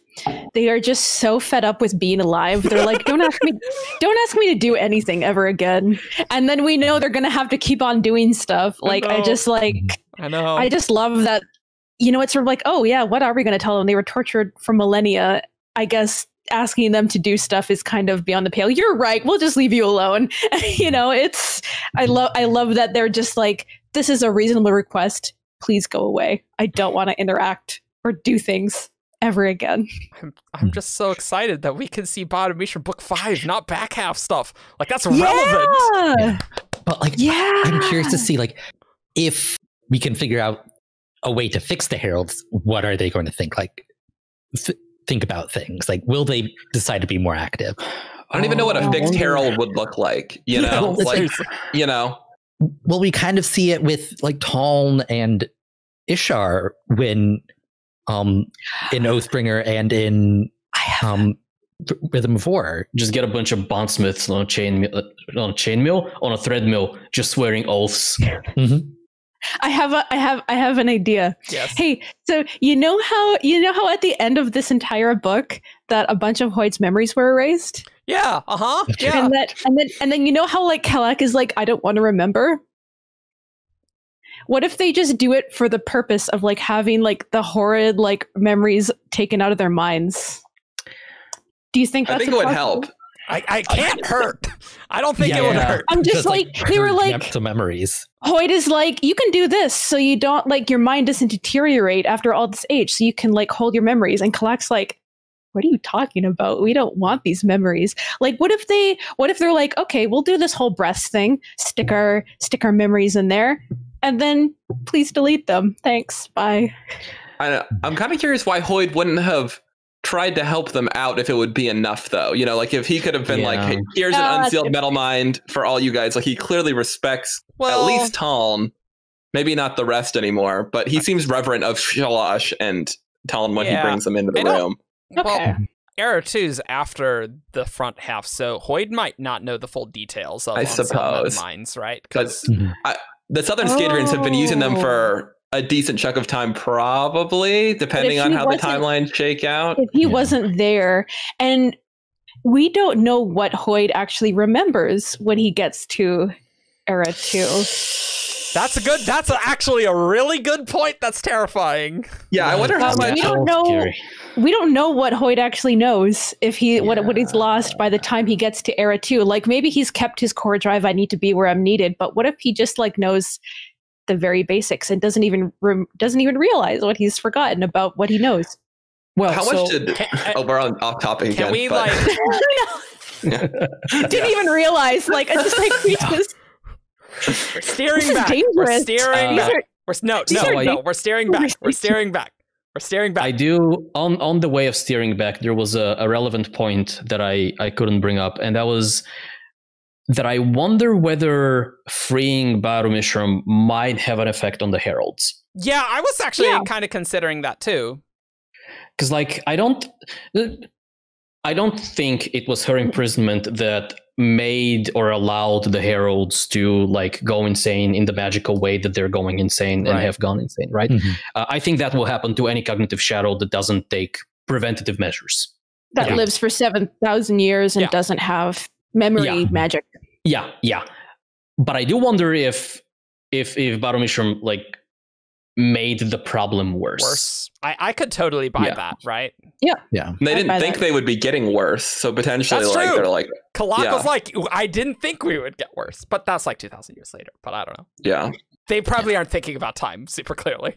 Yeah, it seems like they like lose centuries, and they're like, oh, I guess that was 500 years. So wild. Gavilar had a very distinct interest in Ba-Ado-Mishram in the Oathbringer prologue. He was like, what he said, our enslaved parshmen were once like you, talking to Ash and I. Then we somehow robbed them of their crucial ability to undergo the transformation. We did it by capturing a spren, an ancient, crucial spren. Italicized crucial. Crucial. Yeah. This reminds me of a theory that we had at one point during Oathbringer when or maybe even before Oathbringer, like during the release weeks or whatever, that this crucial spren that they had captured was some kind of spren of connection or spren of bonds. It's just interesting. What I mean, I guess we're gonna learn a lot in the Gavilar prologue of Book 5, which I just need now. I really need now. Like, God. Like, as we talked about last time with the lights and stuff. Like, what the crap? The lore we're gonna get. Yeah. And then we're gonna watch him die again, which will be great. That's true. That is true. We're gonna watch him die from his own perspective. And then he'll be like, oh man, that Kelsier guy, he wanted to kill me. What's up with that? What if... No. I know where you're not going off of what Eric just said, but kind of, sort of. What if the prologue doesn't end with his death? Yeah. What if we that would be see him in the cognitive realm post death? Oh, that would be awesome. Yeah, I knew that's where you're going, and I'm still saying no. Because that's so cool. Because like he was like a proto surge binder at that point. He had begun a bond with he would persist for longer than the average human. Yeah. Oh my God. He would probably be kind of on the same level as Eshonai. If he pulls a Kelsier, I'm gonna riot. I don't think I think he will pass on. It will end with him passing into the beyond, but something is going to happen in those moments. Yeah, something could meet him there. That I'm down with. You know, unless somebody puts him in a gem. But they'd have to feed him, otherwise he'd just vanish. Or something like the heralds. Yeah. I'm pretty sure the heralds vanished because they could only live this long because of their connection to the Oath Pack and to honor. Being put in a gem broke their connection. I think as soon as you put them in a gem, that's enough. No. I think it's very different. I think a regular human, if you put them in a gem, like the reason the heralds die when you put them in a gem is because they no longer have this connection to the Oath Pact, sustaining them over their millennia-long lifespans. And so much like the Lord Ruler, things at the end of Mistborn, I mean, obviously we're spoilers, much like the Lord accelerated his aging at the end when he could no longer use the ATM mines. I think that's essentially what happened to the heralds. However, with Gavilar or regular humans in a gem, they're still their normal age. Like they have a normal lifespan. They don't need this external connection. But the body would be dead. The body would be dead. Yeah, but like you can. It's like, what does it matter? He's not going to. It does matter because they wouldn't persist. That's the entire reason. If you say because the heralds are being broken from their oath pact, which was the only thing keeping them alive, right? Mm-hmm. Yeah. Yeah. So that means without the connection, their bodies would die. Their bodies died. Like that's the ultimate. Like that's like they have special circumstances because of the oath pact, but it's like once you've done something that killed them. I nominate we completely table this discussion because this is not at all relevant. Yes. Yeah. We can cut this. Let's put this. Put this in the end for like things that we really went off on track with. I guess. Oh my gosh. I do have something I want to say. No. We are moving on. Table it for another time. We are off topic. We are off topic. We are moving on, guys. Come on. This is not related to anything that we're talking about. I don't even realize that we're doing a lot it. of stuff, but like, come on. So I'm sorry, but don't have to apologize. No, to Ian, because he didn't get to say what he wanted to say. I only mentioned it because it's like, I know I'm not going to say it. Right. But. Yeah. All right. Write it down. Yeah, you should write it down. See, there's plenty for a Herald podcast. Again. I won't be on it. So, Recreance timeline order. Let's go. No more veering off in random directions. We're finally getting to the timeline. Okay.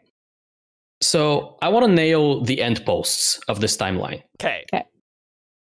The first relevant thing that happens is Honor starting to die. Maybe.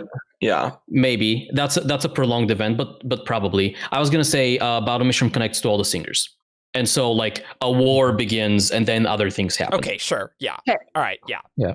And then the ending is obviously Feverstone Keep has to happen towards the end. Yeah. I'm gonna. I'll disagree with you on that, but we'll get to Feverstone Keep. Yeah. Oh, we will. It's the beginning of the end. Okay, fair. Okay, I know there are some conflicting marks, but like, what is the end of the Recreance?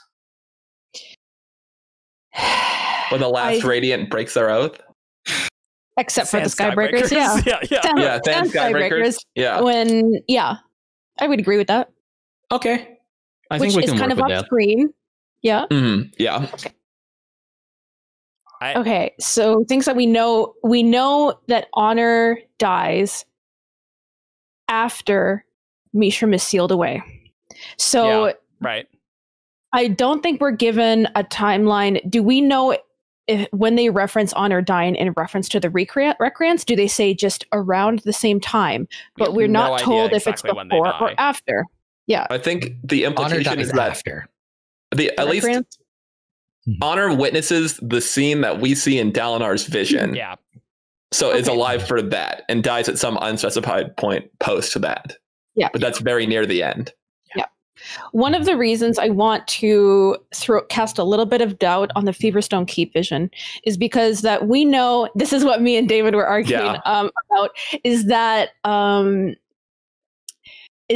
don't think that the Feverstone Keep is 100% accurate, because we know that the visions in general are constructions that Honor has created in order just to convey information, so that whoever the visions are for just gets like the basic, this is what happened, but maybe not necessarily exactly as this, but just in the space of half an hour or an hour, Honor needs to show the beginning and end of here's the information you need.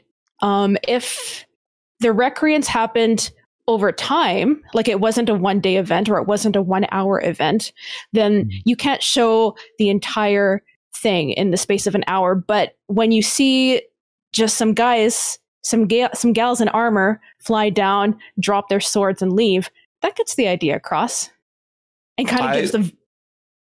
So my interpretation of the visions to counter that is, I think the visions are very much like a video game, essentially, and you pop in at the beginning of the level and it is a snapshot of a moment in time, and like all of the marbles are going the directions that they would have gone in the past. Like it's a direct recreation, and then you yourself, the people who are in it, are capable of influencing things. So small things will not be the same.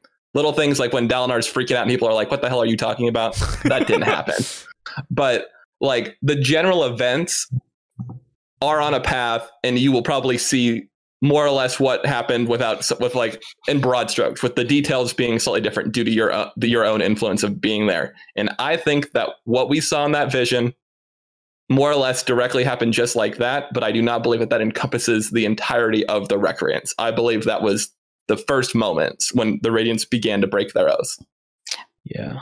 I don't necessarily disagree with that, but I disagree with what you think leads up to that they came directly from the fighting. They were clearly coming from a front. At least if you I believe what they were saying in the vision, that they were coming from a battle. If you don't think the broad strokes vision is accurate, that's fair. That you don't think they came from fighting. I agree with broad strokes, but I think you're also like saying broad strokes, but saying something very specific. Is happening. Odium at least recognized that this was the Recreance, but like it didn't mean that, like he could again be like, yeah. I see that this means that this is the Recreance, but yeah, I think that the best source of information is the Gemstone Archive. Yes, absolutely. They're primary sources, and it's from the point of view of the people who actually broke their oaths in the end. Now, in creating this document, I think I realized an unsupported supposition that we've been making. Okay. That I think we kind of thought that they started creating this archive because they knew they were about to leave the tower. Yeah. Right. I am not so sure that was 100% confirmed when they started to make that anymore, because we know that there are some of these recordings that happened before they sealed Mishram away. Mm-hmm. Yep. Yes. Like even just the emeralds, like we see like they were making the plan, and Malishi is confident, but this other scholar is wary of like unintended unintended consequences of what we're going to do. So we know. Boy, was she right. Yeah. Boy, was she right. Give Naze daughter Kazuto a raise, except Yeah, except So she failed. Yeah. yeah, right. But also, when people were starting to talking about leaving the tower, like it was confirmed decision, there was no vibe of them not being Radiance anymore. So I feel like this gives a lot of credence to the fact that the Recreance took place over a longer period of time. This wasn't, they did the thing, they realized what they had done was awful, and they just decided to stop being Radiance. They were like, we have to break our oaths. This didn't happen in one day. This was something that happened over a longer period of time, and they ended up arguing and fighting and discussing for a very long time, relatively speaking, at the time. It's not over the... No, I agree, because like they're talking about like the tower failing, and the tower failed because of Ba-Ado-Mishram's imprisonment, right? Yes. But The also tower failed because the sibling could no longer hear Honor Stone, which may be because of the imprisonment. No, the sibling says that it is because of the... No, the sibling directly says that. Yeah, it's because of the mechanical failures. The mechanical failures, and many of the defenses, like almost all of them, do the instant that Mishram was sealed. Now, can I just like say to Argent, like the sibling very clearly says this. I have been it's chapter 49 in Rhythm of War. I have been wounded. Thousands of years ago, something happened that changed the singers. It hurt me too. Navani covered her shock. You're speaking of the binding of that unmade, which made the singers lose their form. Sibling. Yes, that terrible act touched the souls of all who belong to Roshar, Spren too. How have no Spren mentioned this? I don't know. But I lost the rhythm of my light that day. The tower stopped working. My father Honor should have been able to help me, but he was losing his mind. He soon died.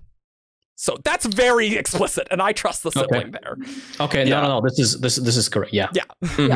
Yeah. My only thing is I don't think the Fabrials failed immediately. I think it was a little slower because it seems like they had time to study the slowly failing Fabrials, but that's kind of a minor quibble. So I don't agree with that. I think they were able to, if it happened in one day, one of the things that happening is my research into the stuff, some thought that the sibling had withdrawn from men by intent, but I find counter to that theory. This is the first Zircon, and then the second Zircon. That's a good point.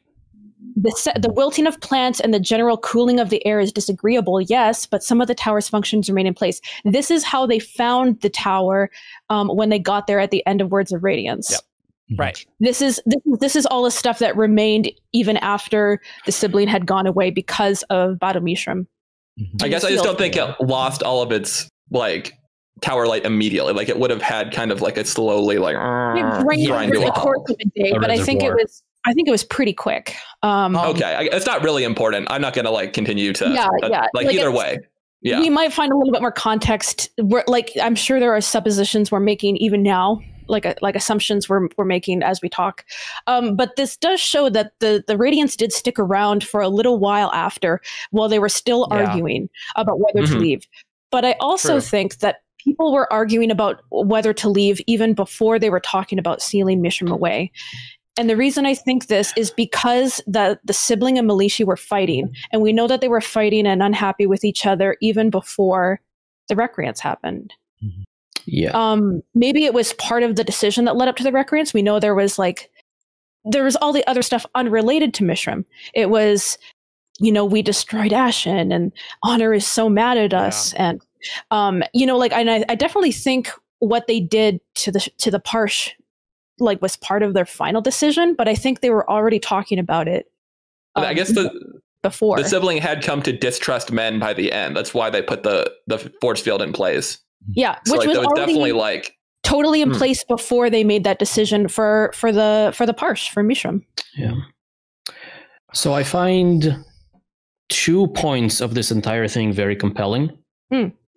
And they are, so one, I absolutely agree that objectively it is the imprisonment of Ba-Ado-Mishram that causes the sibling to be wounded, to be no longer able to produce tower light, and therefore for most of the systems in the tower to either instantly stop or gradually just kind of grind to a halt.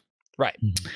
2, because some of the gems in the gemstone archive talk about the strike on Ba-Ado-Mishram, then I think that is definitive proof that the decision to create this archive was made before the tower even started failing.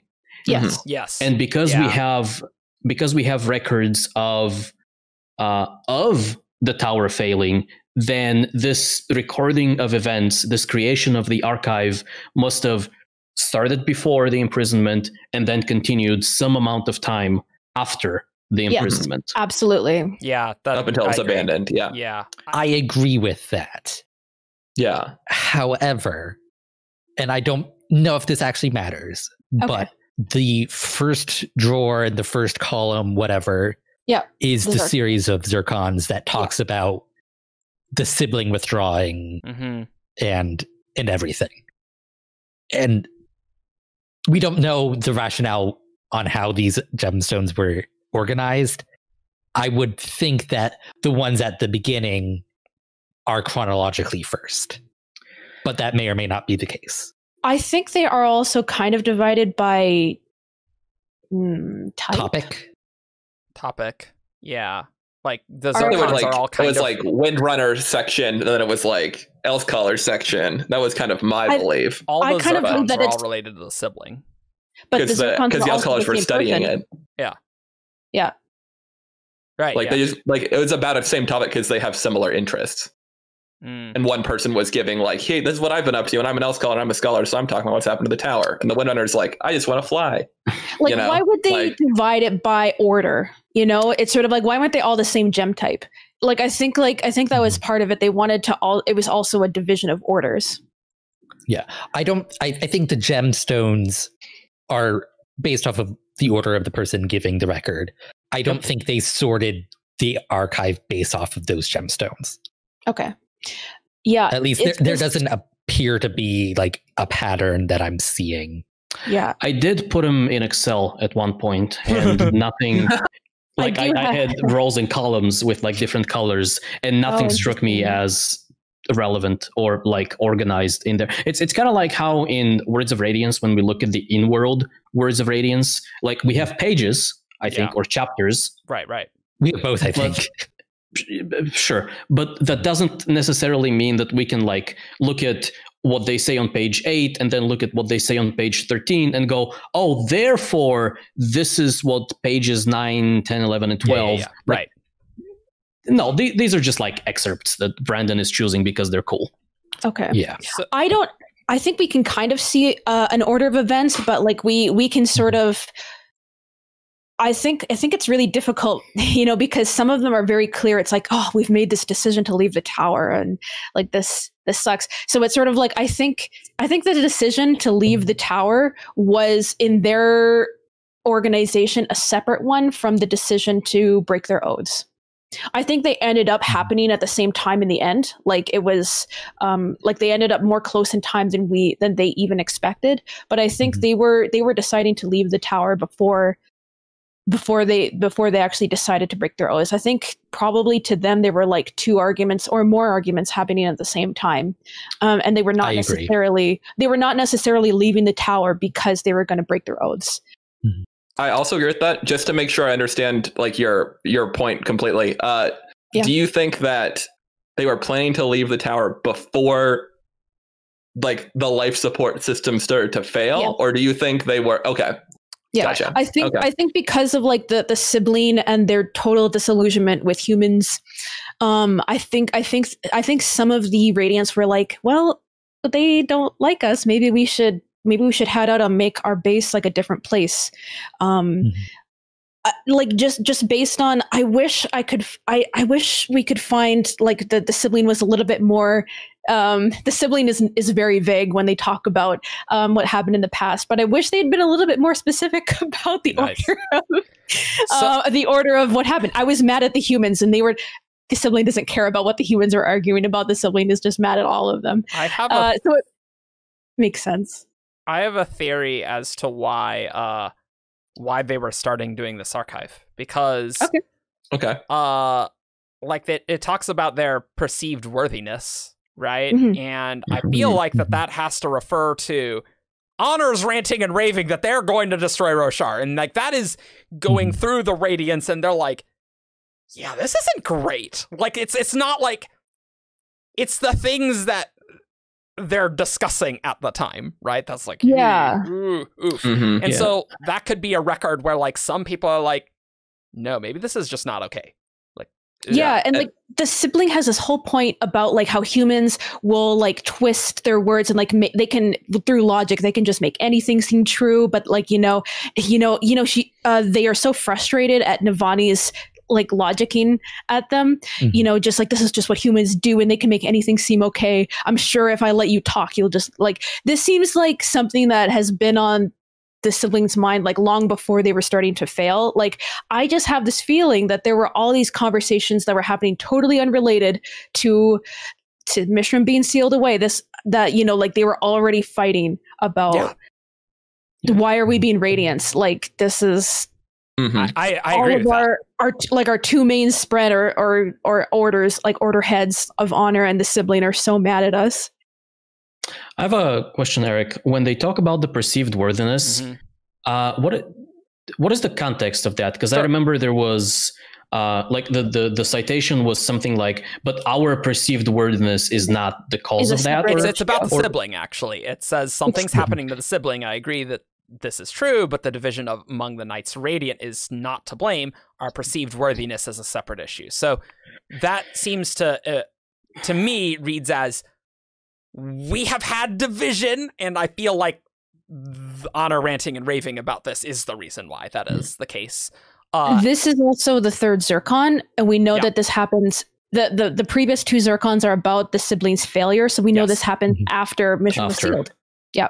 Okay. So the sibling has already gone away. The defenses and mechanical failures have already happened, and now, but they don't know why. They don't know why the sibling went away. And they're like, "Oh, the sibling was mad at us," but they probably just got fed up and left. But then this Zircon is like, "I don't think this sibling actually did this on purpose." Yeah. Right. Because it was because Mishram was imprisoned. Right. Yeah. Yeah. And there was it a Zircon where an L scholar, I think, talked about like looking at the cognitive manifestations of this, like on the other side. Yeah. And they were saying that confirms this belief. Okay. Yeah, so actually looking at this, like, I think our perceived worthiness is like the sibling's perception of their worthiness. Like, the sibling doesn't think they're worthy because the sibling doesn't like humans. Yeah.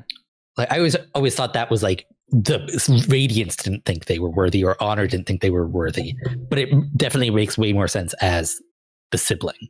Oh, I don't agree with that based on the context. Just the way it leads right in from the division among the Knights Radiant is not to blame. Our perceived worthiness, in my read, that's referring to the division among the Knights Radiant as being caused by a disagreement about their perceived worthiness is a separate issue. How I'm reading it is like, something is happening to the sibling, the whatchamacallit, Mishram being sealed away. So it's like, that's what it's why the sibling is retreating from the tower. It's not because of the division among the Knights Radiant, because like probably this division of the Knights Radiant is part of why the sibling like is fed up with people. So it's like the sibling is seeing like, you are like, humans are stupid and you can't agree on anything. Like, you are not worthy of being in this place. I guess I think they're referring to themselves and not how the sibling perceives them. I think the Zircons are about what happened to the sibling. Yeah. I agree, but I still think that like it can be about what happened to the sibling and still reference the Knight Radiants disagreeing on their perceived worthiness. It's saying that the division is not the actual cause of what's happening to the sibling. Yeah, I know. I don't think like I am 100% on board with that, and what I'm saying doesn't refer to that. Like, I'd like to read another epigraph. This generation has had only one bondsmith, and some blame the divisions among us upon this fact. The true problem is far deeper. I believe that Honor himself is changing. So, and that's a smokestone, actually. That's a skybreaker. Yep. Skybreaker, yeah. It is very interesting, though, that like these are done after the imprisonment, which is very weird because I just looked at the Feverstone Keep vision, and there's like just a random dude. It's like, oh, it has to be the rear defense force. They can't have gotten through the lines, not with the Radiants fighting, which is why like it seems like they were fighting right then. Why would they need to fight if the Singers are I don't know. I'm worried this isn't all gonna make sense for it. I'm totally confident. As long as you treat the vision as like a just a reconstruction of events and not the exact replica of events. But Honor saw it. Why would it not be? It's close enough to be true. There was lots of stuff that happened, like conversations Dalinar had with them that never actually happened. But Dalinar needed to have these fake conversations that were reminiscent of what would have happened in order to get the idea. It's like, it's a lie, but it's a lie that points to the true event. But those were outside the those were the end of the vision. Like the vision is over, and then Honor's like, "Hi, I'm speaking to you out of Seely's body, but I am Honor, and this is the moral of this vision that you just saw." I never got the impression that all of the visions were perfect replications of actual events. Well, I don't think they're perfect, but yeah. And in fact, like even in the ones where he's trying to be real people, it's sort of like I don't necessarily think that was like maybe, you know, he needed to create the visions in such a way that someone could interact with them.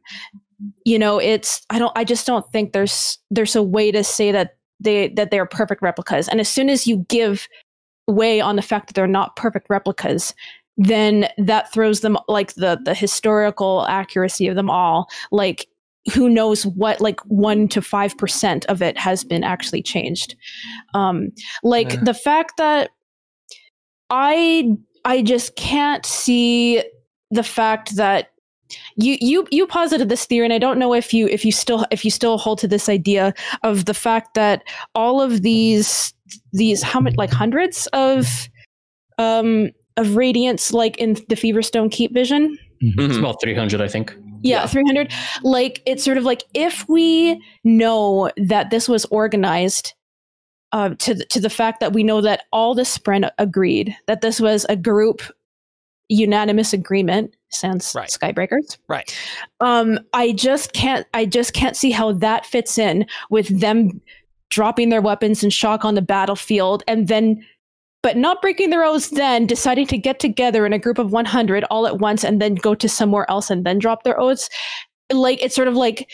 I can see them being horrified and shocked at what happened to the Parsh, and that being part of like their final decision, but I don't see it happening like on like that instant, you know, in the way that exactly how it's described in the Feverstone Keep. I would say that the way you've described it taking place over a long period of time, that is also not conducive to all of them deciding together to do it at the same moment, which I think is something that I don't think happened. Like I don't think they all together decided at the same moment at any point that they were going to break their oaths.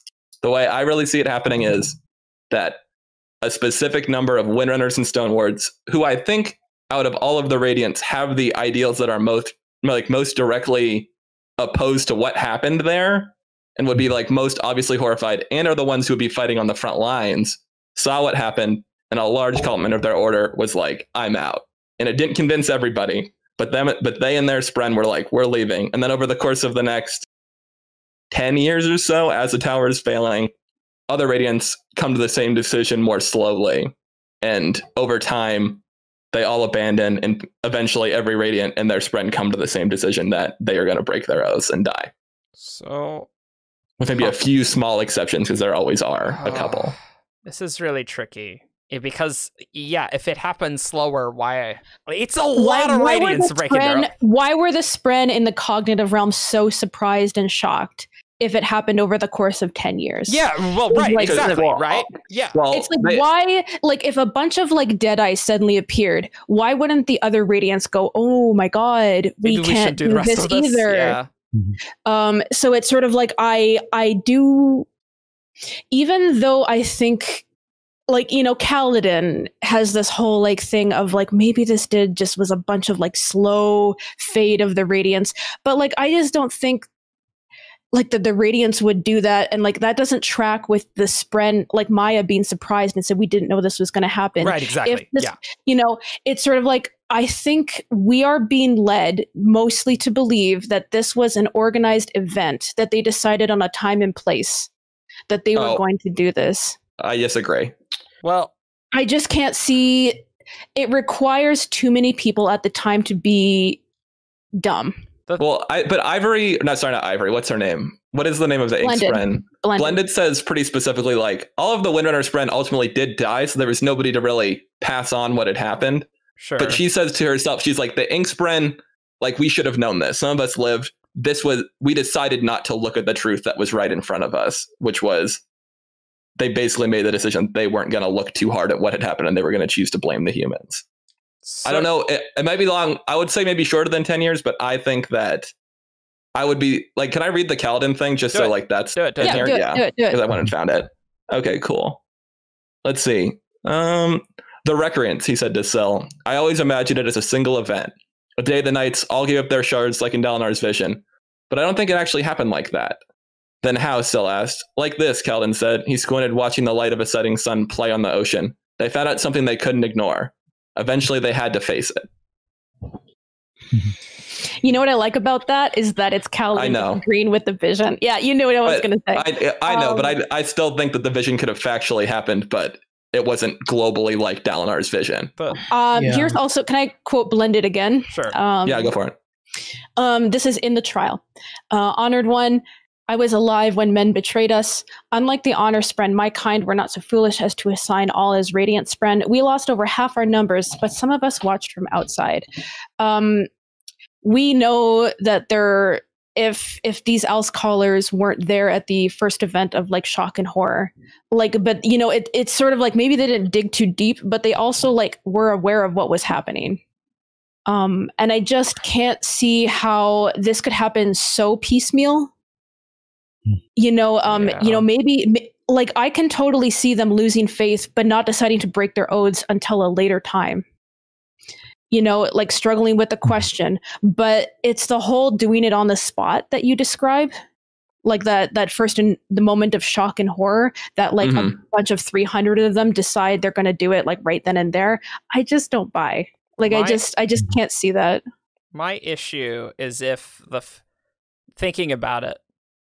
The Feverstone Keep vision says that they're fighting, right? Like that's what it says.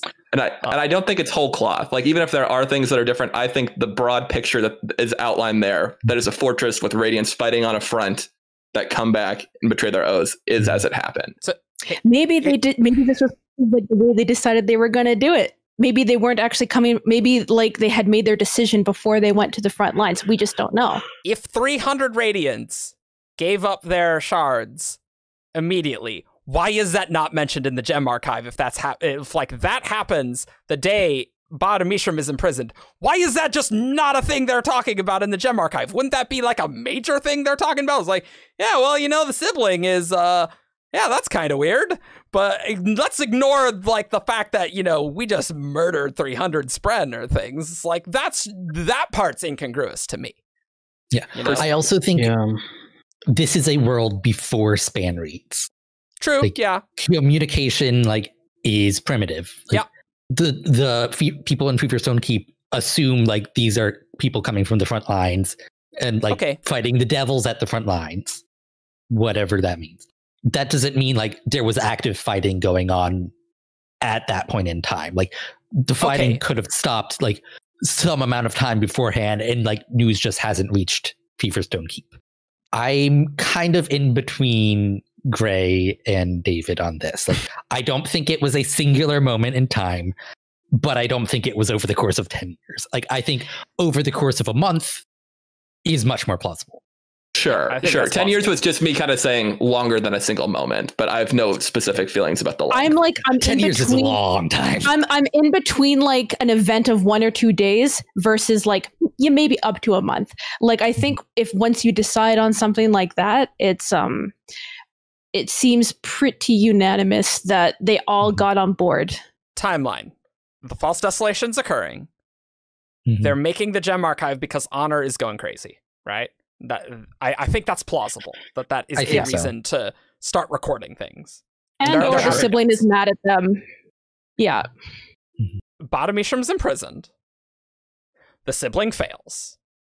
Yasna, which this thing always confuses me, that Yasna's like, Eurythera was abandoned even before the Radiance betrayed mankind. And I was like, maybe Yasna's just wrong, but like, it doesn't seem like the Radiance in the gem archive who are like, we're abandoning the tower. It doesn't mean like, yeah, no, we're done with this Radiant thing, right? Like that's not the impression that I have, right? Like, I agree. So, Which is a problem I have with it. Yeah, it seems odd. So then, Eurythera is abandoned, and then there's the Recreance. That seems like that's the only realistic timeline, given all of our facts. Yeah, it has to be. Well, so what do you call the Recreance in this? When they're killing the Spren. Like, the actual act of them killing a Spren could have been a month, like, not more than a year, right? I just don't see any evidence in the gem archive that there was like they were planning to end. I agree. being Yeah, Radiant. it's not in there, right? Exactly. Yeah, It's like maybe that they were would like, have maybe happened we'll find after they hidden left. gems like later, like in book 5 or something. Like maybe there was an overlap, but like based on just this is just the interpretation of like the vibe of the recordings. I think they left the tower before they made the decision So to break their oaths. that just makes me think, like, why they left the tower. Ba-Ado-Mishram's imprisoned. What? Like, I guess were they just like abandoning the tower and looking at the world as like, wow, this stuff sucks and we did ruin it, rather than it just, I don't know. It just seems weird to me, you know? So I don't think they abandoned the tower completely before the imprisonment of Ba-Ado-Mishram. I don't think that checks out with... Yeah, big agree. Okay. Yeah, the imprisonment needs to happen first. Yeah. I'm okay with them, like, before the imprisonment going, okay, we are no longer worthy to be the protectors of this world. We have failed our duty, so we're gonna leave a diary in these gems, and then we're gonna go and live like our own independent lives, no longer as an organization, just as individuals, back in our kingdoms. And then the Knights, I was gonna say the Knights of Radiance. Damn it, Lucy. Come on, Lucy. The Knights Radiant are no more. There are just some surge binders here and there. So I think that was the original plan. And then they do the strike thing. They capture Ba-Ado-Mishram. I really like the idea of the Windrunners and the Stone Wars just immediately noping out. Like, it is possible that I think that the Radiants as an institution have been discussing like ending their organization. So I don't think that prior to the imprisonment, they were discussing like killing their Spren. I don't think that was under. Okay. I don't think that was on the table at all. They were probably discussing, okay, a century from now, there will be no more Knights Radiant, but nothing more dramatic than that. And then imprisonment happens. I like Stonewards and Windrunners just making a snap decision. No, we can't let the Knights stand for another century. Like, we need to end this now. We've killed some percentage of the population on Roshar, essentially. And then over the next several days or weeks, they finish recording their thoughts. They finish evacuating the tower. And then over this period of time, the rest of the Knights also end their Spren. I think that's the scenario I most like. I just can't agree with snap decision. Like, some of these Windrunners and Stonewards were like 4th and 5th level, we presume. I think it makes much more sense for them to have this moment of shock and horror and go back to Urithiru and tell them and talk to them and try and convince people at that moment we need to stop being Knights Radiant instead of making that decision totally independently. That's valid. Like especially since we know that the Windrunners and Skybreakers were like fighting. Well, maybe they were like some of like the most intense fights. Yeah, that's true. That's true. We know that the Skybreakers were totally set on like staying and not breaking their oaths. Like maybe this was part of one of the things they were talking about. I don't know. But like, I just, it doesn't track for me that they would just make this decision independently and let the other Knights Radiants catch up without the knowledge that they have. You know, I do think that this was an organization-wide discussion that they had. Yeah. Also, the fact that the Spren were involved in discussion makes a snap decision less likely in my eyes. A very quick decision, like I agree with, but like not an immediate, like we killed all these people, we must immediately break our oath. It's like there has to be like some amount of time, and if there's some amount of time for like the Radiant and Spren to have a conversation, then it makes sense. One of the two would have thought like we should speak with the other Radiants about this. Well, we don't know that all of the Radiants that we saw betray their oaths right there were all of the Radiants that were on the front. Like 500 could have gone back to Urithiru, and like the 300 that were the most messed up by it could have been like, hey, like I think if Kaladin and Syl had been fighting and that had happened, there would have been a decent chance that Kaladin and Syl would have been like, maybe this shouldn't be a thing we do anymore. And they could have decided that pretty quickly. I think we're just at the point where I just have to say I don't agree with that read. That's fine. That's fine. Yeah, I think we're just I think we found the point of just like this is our divergent interpretations. You don't think that anybody could have been so horrified by what happened that they'd want to break their oaths right then and there and been like, I don't like we've been talking about doing this. Not 300 in that organized fashion that we saw at Feverstone. Yeah, because in my head, like it's kind of like when I say a snap decision, I mean like over the course of a few hours, like that happens. They come back from the front and they're like, what was that? And they have like a little moment together and they're like, I think we're done. And some of them maybe stay and go back to Urithiru, and some of them are like, we're flying back, we're giving up our shards, we're done. I don't want to do this anymore. I find both of these scenarios plausible. The only thing that the thing that I really don't get is why, like, in the gem archive, they're not like talking about and I have breaking oaths. Like that's the thing. I'm like, what is the hell's going on? Like, there is one more thing related to all of this that we haven't touched on that I don't really have an opinion on, but I think it's important. Okay. And that is, so during the Feverstone vision, the Radiants drop, they approach the keep, they drop their shards, Dalinar hears screaming, which is a sign of the bonds breaking and the Spren dying. And then the Radiants that just did that walk back to another group of people, another several hundred Radiants, soldiers, whatever, far in the distance, who don't join them in the flight. They don't land. They're just waiting back there.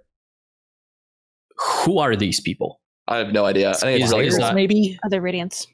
It could be other Radiants. It could be the Skybreakers. It could be the rest of their order. It could be regular soldiers that these people were fighting like alongside, right? But I think those people are important. Oh.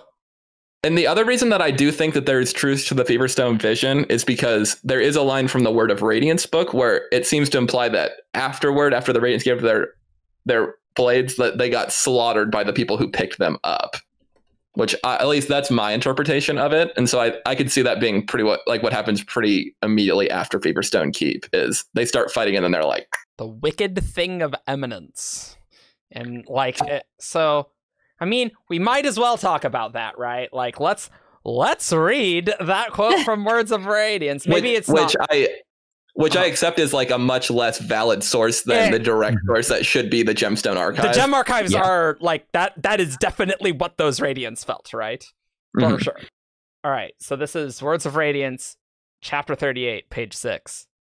Now, as the Windrunners were thus engaged, arose the event which has hitherto been referenced. God, screw this. This is the worst. Namely, that discovery of some wicked thing of eminence, though whether it be some rogueries among the Radiant's adherents or of some external origin, Evgeni would not suggest. And so, same chapter, same page. Next two epigraphs later, actually. That they responded immediately and with great consternation is undeniable, as these were primary among those who would forswear and abandon their oaths. The term recreance was not then applied, but had since become a popular title by which this event is named. And then also in chapter 38, same chapter, next epigraph. Oh, I guess there wasn't 2 epigraphs. I guess it must have been a flashback, so there was no epigraph. This act of great villainy went beyond the impudence which had hitherto been ascribed to the orders, as the fighting was particularly intense at the time. Many attributed this act to a sense of inherent betrayal, and after they withdrew, about 2,000 made assault upon them, destroying much of the membership. But this was only 9 of the 10, as one said they would not abandon their arms and flee, but instead entertained great subterfuge at the expense of the other 9. The thing that popped into my head as you were reading this, I think we might be a little too focused on the binding of Mishram in terms of the Recreance. That's because possible, it's new to us.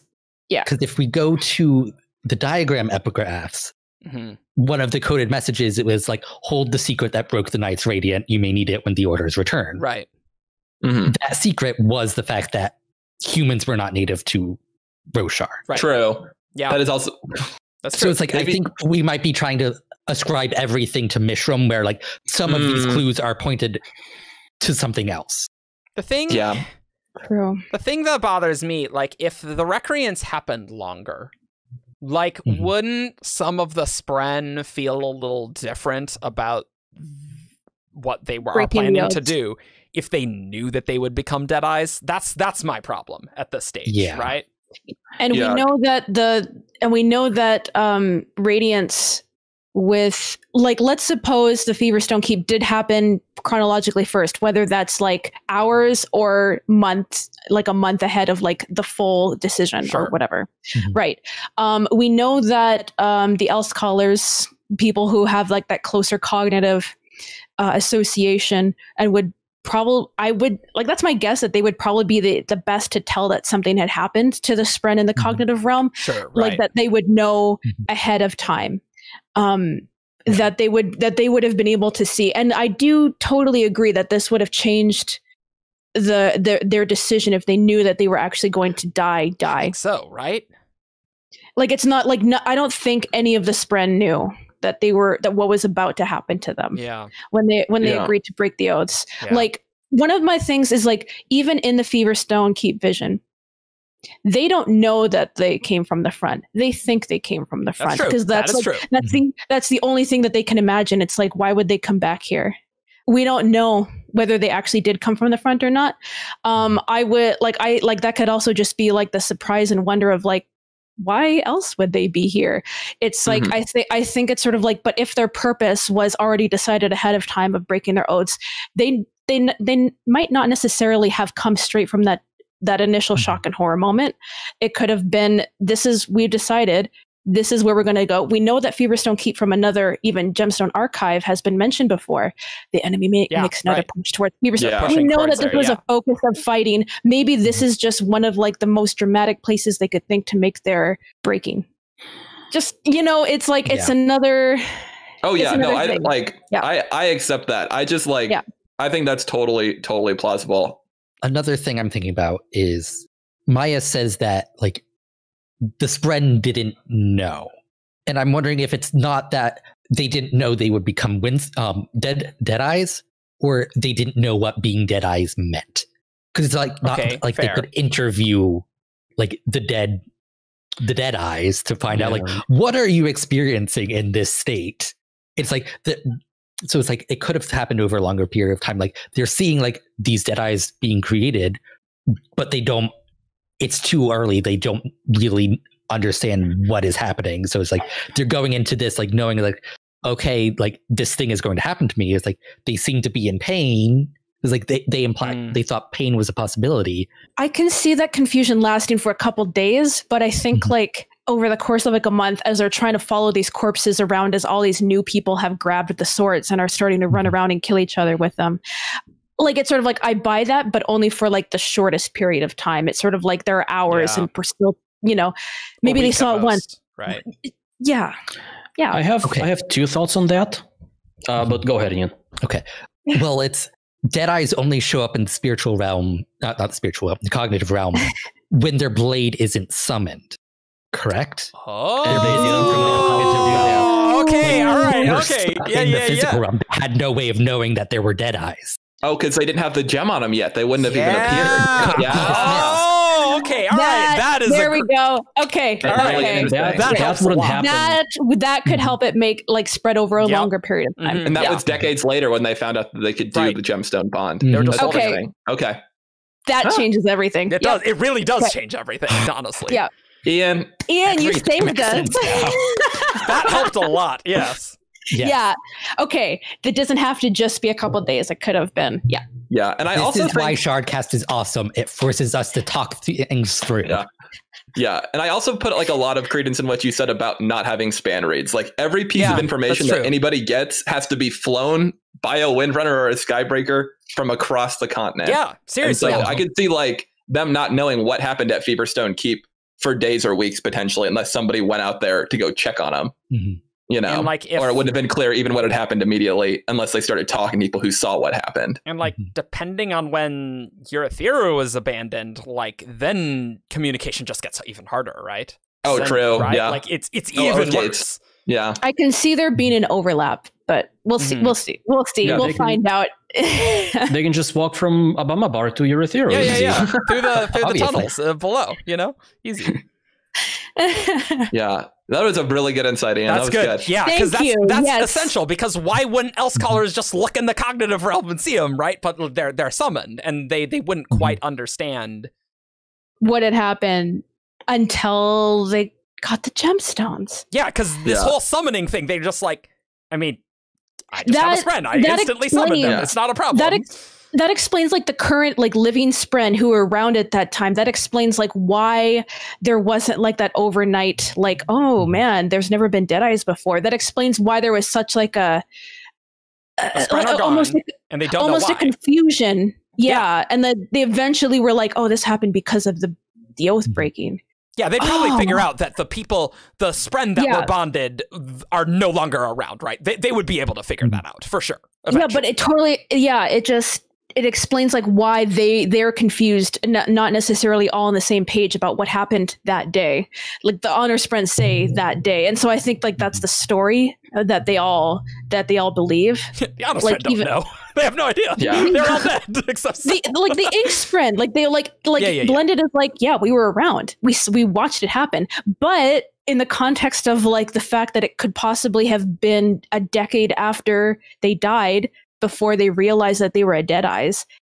Yeah, that's true. Yeah, because Yeah. you would It's really sort of would like not know about the Deadeyes. It's yeah. filtered through their understanding, which we're told in this book, like the Spren are not permanent. They're changeable, and they change based on the information that they take in. Yeah. Oh, Yeah, I Ian, wonder you if- saved us. Saved it. I That wonder is if they so just important. if they just thought they would die and they didn't think that they would like persist, you know, and they were just kind of like, oh, like I could choose to die like a human can, and they were kind of like, oh, that'd be okay, you know. I do think I don't people have think broken their so. oaths before. Like, Mhm. They must have, right? Pre. yeah, like in I prison.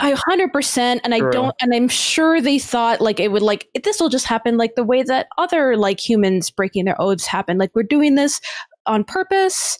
It'll be fine. The Spren always live when that happens. And they don't You know, understand that Mishram's imprisonment like Has did changed worse it. things because it seemed Yeah. like I guess only the sibling would really know because the And they sibling seems to be withdrew. aware, right? They withdrew like the day or something very soon after their mechanical Mhm. light Mhm. defenses failed.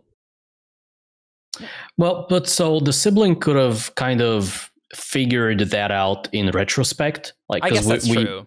we're Yeah. talking to them 2 millennia after the fact. Like they could have figured out that, oh, it was probably this. So it was probably not the thing that people have been doing for thousands of years, which is breaking their oaths.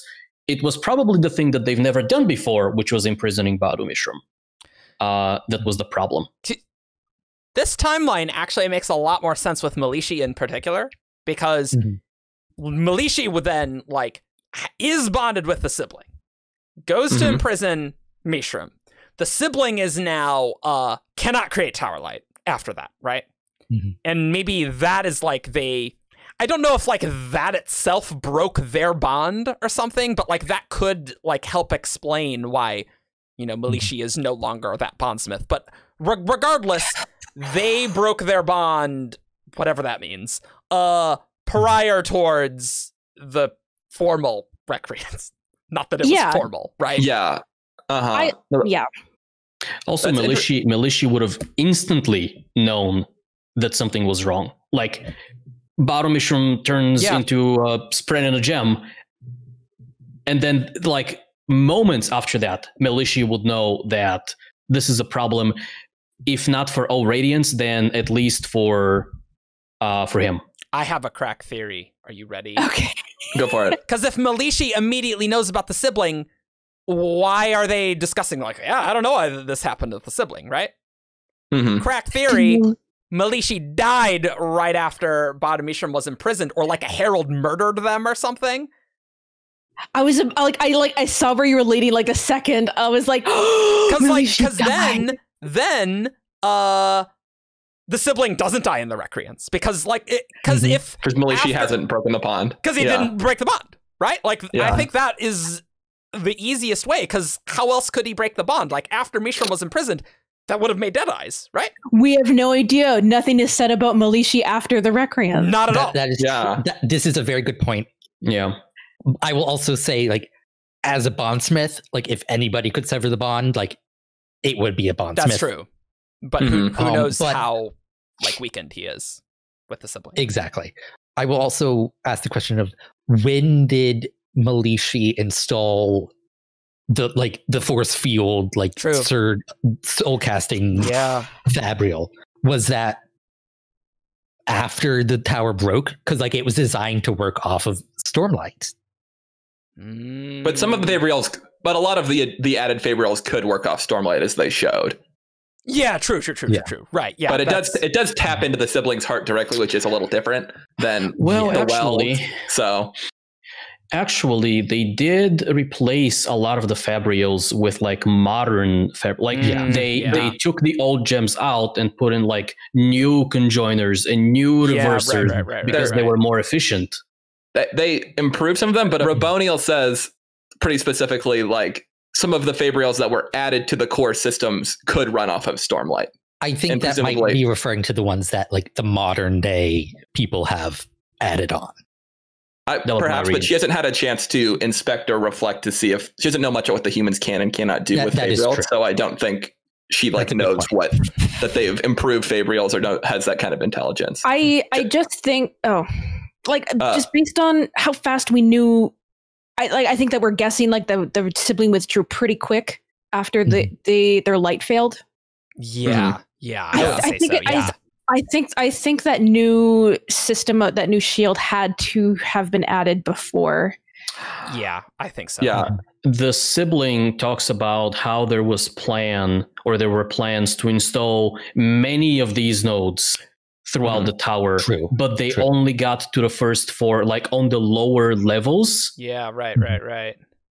Does anyone remember the reason they cite that they couldn't get to the ones above? Like, are they just saying we're out of time, or were they saying something more specific than that? Research break. We gotta find out. I think it was just like they ran out of time. I'm not sure. It could just be simply she died and we aren't doing anymore. It could very simply be that if they were working on this before the strike team, then they're like, yo, we have a plan, let's go. And unintended consequences. And maybe Malishi died. I think Malishi has to be involved. Like they are the bondsmith of the sibling. It's like no one else could interface with the sibling. Yeah, right. In a way to make it work. Well, the sibling thanks Malishi directly for this protection. So I think it's pretty clear that Malishi did it. Yeah. I think what also is interesting too, while we're researching, is this. We know that the sibling is coming to distrust mankind and Malishi leading up to this, leading to the creation of this force field. What are they planning to do in the lead up? They are planning to trap a Spren in a gemstone, which we know is not something that the sibling is all about. So I can see that being like at least one of the elements of conflict between them and Malishi, because Malishi's using their powers to put a Spren in a gemstone. That totally recontextualizes the siblings issue with Navani.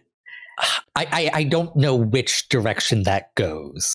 Whether or not like the sibling didn't like what they were doing with Ba-Ado-Mishram because they were going to trap her in a gem, or if the sibling doesn't like trapping because of it. Because of that. I like, think it's that was probably a very, very bad thing. Like, you should not be doing this at all. It's like, hey, we tried that. That did not go well. Do not do that. Siblings like, you don't know what happens when you trap Spren. We're the reason things happen in this world. You stop this. But I could still see the sibling, even if like being generally opposed to the idea of what they're doing, kind of arguing with Malishi about that, regardless of whether, you know, I just think it's an interesting, it had to play in. Yeah. I have the quote if we are ready to go back. Sweet. Awesome. So here's what the sibling says in chapter 69. Nice. Thank you. So Navani is surprised that the next node is on the first floor, which is such a populated area. And the sibling says, all of the nodes are down low. There was talk of installing others farther away, but my bondsmith did not have the resources. My falling out with the humans was driving them away. The project wasn't completed. Only the 4 on the first few floors were completed. That suggests to me that Malishi did not die right after Ba-Ado-Mishram was imprisoned. To me. I don't know. It kind of sounds like they stopped the project as a totally separate problem that the sibling was fighting with the humans. Yeah. Or it's like they ran out of whatever resources, and before they could get more, like Malishi died. Yeah, I'm kind of curious how they made that. Like the Fabrial is kind of inexplicable how they did it with all the like the quartz and the crystal. Yeah. It's a hand wave. Well, I would assume the sibling helped design it, and the sibling seems to know what's up with the between the sibling and Malishi, right? That seems likely reasonable. My bondsmith did not have the resources. My falling out with the humans was driving them away. And the falling out, well, we don't really know for sure what the falling out was. Yeah, but like 69 is the same chapter where like I lost the ability to use my light because I couldn't hear the 2 tones, right? And it was because, I don't know. Around this time, it feels like everyone was arguing about everything. It really does, though. Yeah, it's not a good It's like, time. It's sort of like, I think there was just so many arguments happening. They were separate, but they were all happening at once. And, You know what's a really interesting idea with that is that this is the only desolation, air quotes, not a real desolation, where they don't have the heralds, right? And so the Radiants are arguing there, and they're arguing more than they usually would because the heralds would generally be there to guide them. Maybe. Yeah, and there's only one bondsmith. So like even less of leadership as they would have had in the past. Yeah. Because they were kind of the spiritual leaders among the Radiants. And they might even have been getting a little corrupt. Like there are definitely like little mentions of, the high taxes and whatnot that could have been not exaggerated. Oh, we haven't talked about the taxes through your theory. It was like one of 4 Ethereal 2,000 years since the last real desolation. It's like the reason they exist hasn't been around. It actually reminds me of Dragon Riders of Pern. The reason the Dragon Riders exist wasn't around. So it's like they all disappeared.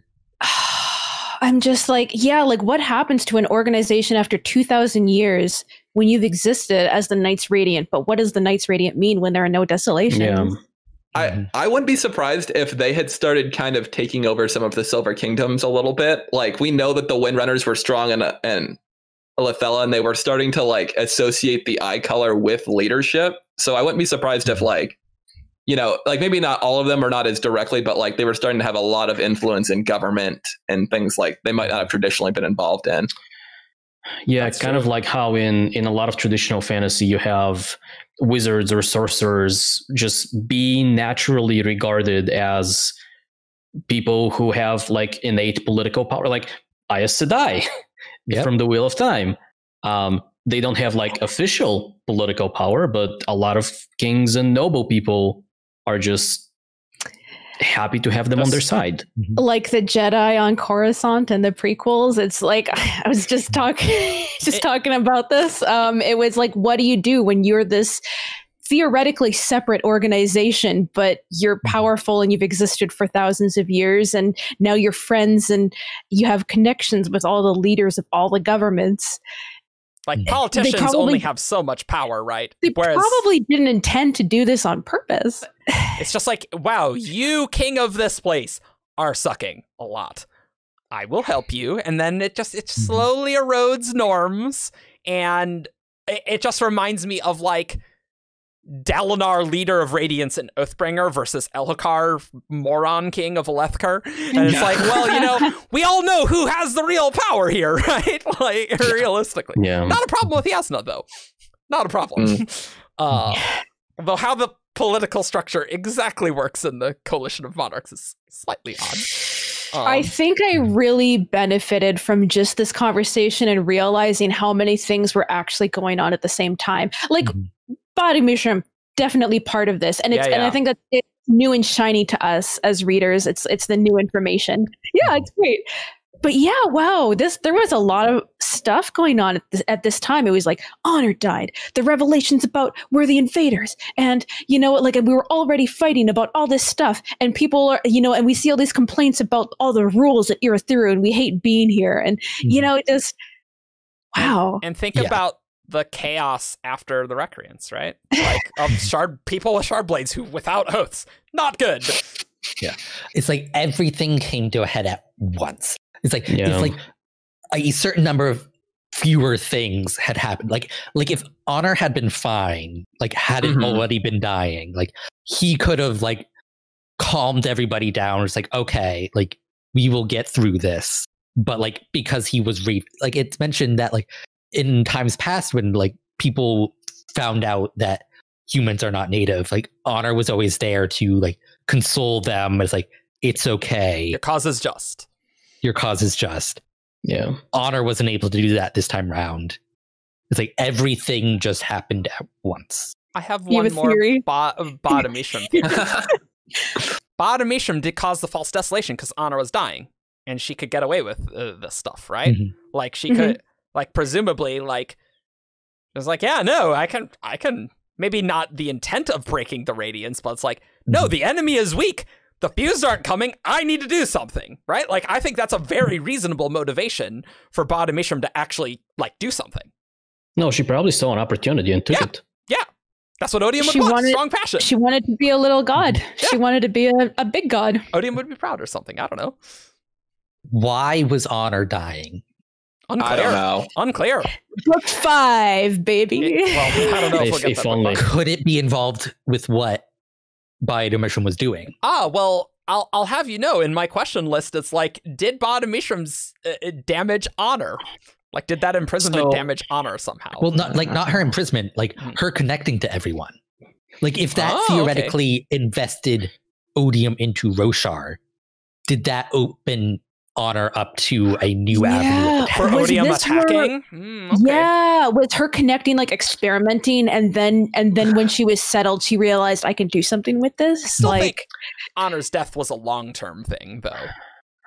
I think that both Odium and Honor would have kind of seen this as a possibility a long time ago, and so like Honor wouldn't have allowed himself wouldn't have opened himself to an attack like that, and also Odium would have tried something like that a long time ago. This was like we don't know how accurate this is, but this was also during a time when Odium is supposedly just like letting people be people and like do like lead his war for him, like just destroy themselves essentially. Yeah, it's like that's a good point, but I'm just wondering if Ba-Ado-Mishram did this without anybody's without Odium's consent, like no, like would Honor and Odium have been able to foresee this? Like if she just like suddenly did this thing that like We didn't know she could do that. There is another point in favor of your argument, I think, and that is that we don't actually know how old she is. Because if Ba-Ado-Mishram was a creation of between the last desolation and the false desolation, which I don't necessarily believe, it seems weird to me, but if that is the case, then it is entirely possible that at the time of the last desolation, no shards could have planned for what she could do because she didn't exist, at least not in her unmade form. And then by the time the false desolation rolls around, what she does and what she can do is just a complete surprise to everyone. I mean, the thing is, they have murals of, like, the Fuse are so familiar with Ba-Ado-Mishram. Like, Raboniel talks about it. Fair. So, like, Ba-Ado-Mishram had to have existed. And, like, it's even in the listener lore, it's like, oh, yeah, the Unmade, the correspondence of the heralds of our enemy, you know? Like, so fair. they had to have existed for a long time. And 9 is so important for Odium that... Because reasons. Well, but it doesn't mean that he, like, created all 9 at the same time. I mean, he elevated all the Fuse at the same time. Yeah. Oh, yeah. Never I find elevated anyone else. Weird that 9 would be so associated with things, like, but for, like, the majority of desolations, there were only 8 unmade. Yeah. But I think all the unmade were created near each other. Close in time. I think. But yeah, I mean, that's reasonable. Oh man. Well, more questions than answers, I think, as per usual. But however, the only thing that I really like out of this very long conversation is that the Spren. Especially is the fact that the Deadeyes wouldn't appear in the cognitive realm when they're summoned as Shardblades in the physical. Like, that's very important, I think. Right? Yeah. Like, they wouldn't be there. And that makes a lot of things make a lot more sense. That and allowing the Recreance to kind of span or straddle the imprisonment of Ba-Ado-Mishram, giving us, like, buffer time on either side where things can happen that don't necessarily lead to consequences we previously thought they would lead to. I think that's important. And it leads to the possibility of it happening in splinter groups. It allows for the possibility of it happening like as individuals, as large groups, as small groups. And as we say, probably not all at the exact same moment. Yeah, that's one of the reasons, like, I think that there are random, like, plates and blades some places where we're not entirely sure how they got there. Is I'm like, I bet a Radiant wandered out here alone and then decided they were going to break their oaths. I mean, there is that Will Shaper who goes to explore the undersea caverns of Amia, like, after the imprisonment of Ba-Ado-Mishram. Yeah. So, like, presumably they or she, I think, didn't break her oaths, just went off somewhere, and there's a set of what if there is a set of shard plate that Cord got. I like it. It makes a lot more sense, and you can imagine, like, people. I think it allows more autonomy on the part of each Radiant and their Spren. Instead of it, like, I can see it being hashed out as an organization over a length of time, and then them deciding on a date. But if it did happen, it allows more of I think it just allows every shape of reaction from the Radiants that is possible. It's like some of them are going to be horrified and be like, immediately, everything we know is wrong. And some people are going to be like, I don't know if this is wrong, but we need to think about it, and having conversations with their Spren, and, like, over the course of months and years, and being like, both of them being like, I'm not sure. And then and then a little while later going, we're ready. I feel like, you know how the Spren knew that, like, the desolation was coming? You know, like not specifically, but, like, vaguely. That's like, something's happening, we got to do something. Because they could see the maybe storm. destiny. That's what I think, Argent. Like, they could literally see the Everstorm coming. Yeah. Well, okay, that's a, and the Void Spread started sneaking acrock, and they're like, "Oh my god, that's a good point." Well, but, like, like it's the desolation is literally coming. But, like, even in the past, like, this friend always knew when a desolation was coming. Like, so Yeah, that's I guess what I'm thinking is the Radiants are breaking off into their own groups, but like the Spren feel wrongness. That's like, no, something is wrong. And that like leads to like, yeah, you know, that stuff Honor says, like, it feels like that, and like that's the conversation that they're having, and like a Will Shaper is just like out in the middle of nowhere, and it's like, no, you're right, it's time to end, and they break their oaths way in the middle of nowhere, because the Spren do kind of have that aspect. Well, I feel a lot better about this. Yeah, like I just like, if not for Ian, God, we would me and David would be No, arguing. seriously. Like, here. we gotta know the full truth of the Recreance though in book 5. Like, because Kalak says there's secrets. He says, he's like, I know the truth of the Nahel bond, and I know what happened at the Recreance. And it's like, yeah, please tell. You're on our side now. Please tell us. Because the first 5 are focused on the Knights Radiant. The second 5 are more focused on the Heralds. Yeah, we're not going to get So I details think on we the have to first get translation. all of the Radiant stuff out. Yeah. Now. Yeah. That's the And I core imagine mystery. we'll get a bunch of Oath Pack stuff in the back 5. Oh, yeah. Okay, just a minor thing. I was just thinking, like, I'm trying to think who could explain like all of this stuff to the characters in a way that will like be able to really understand what the order of events was. And I'm like, you know who might know a lot about this is Ba-Ado-Mishram when they let her out. Yeah, probably. Well, I mean, she wouldn't know about like the Recreance itself. She'd know a lot about like. That's To her interesting. imprisonment. Yeah. Yeah, I'm curious to like how much knowledge does she have of stuff that happened after she was imprisoned? Like, Yeah, how right. aware are like would she be? Yeah. I'm gonna go with not at all. Yeah, Yeah. I think very little.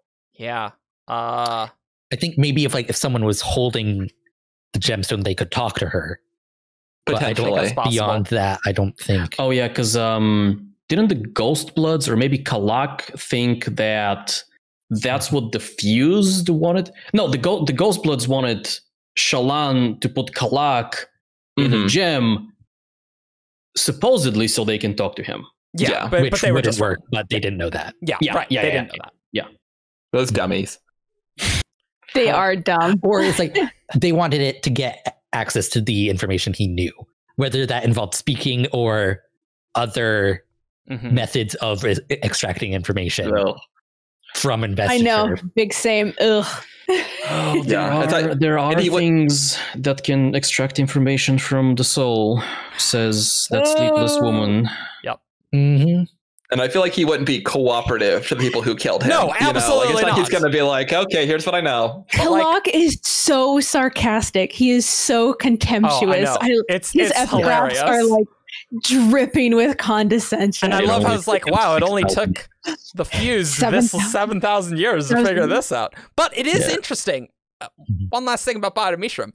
Raboniel's like, yeah, it wasn't until Ba-Ado-Mishram was imprisoned that we knew we could even put Spren in gemstones. Like we just had no idea. Yeah. That's how they like created the Herald knives. That's what led them Yeah. to that. It also suggests that there were no like quote unquote modern fabrials before that point. Like Yeah, we obviously right. knew that the ancient design of the fabrials existed, like soulcasters and oath gates and things like that, where the Spren physically manifests Into devices. into whatever they need to do.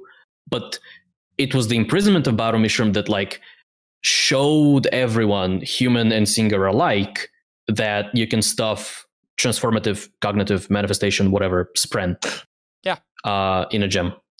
I'm trying to find the epigraph about our revolution is fueled by the theory that unmade can perhaps be captured like ordinary Spren. They already knew Spren could be captured before this. Okay, that's a good point. Because they would have had to probably do experiments, but Yeah.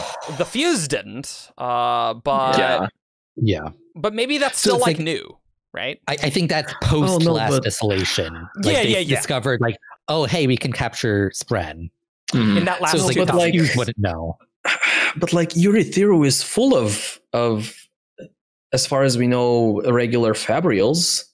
I think most of them are just the sibling. Yeah, I agree. Yeah, Or there's they're like like a old, like stupid spren like manifesting somehow. Yeah, it specifically mentioned there are spren that manifest in ways that behave like the modern, like for the lifts that behave like the modern favorials, but don't truly have a spren in the gemstone. It's kind of like a weird hybrid thing.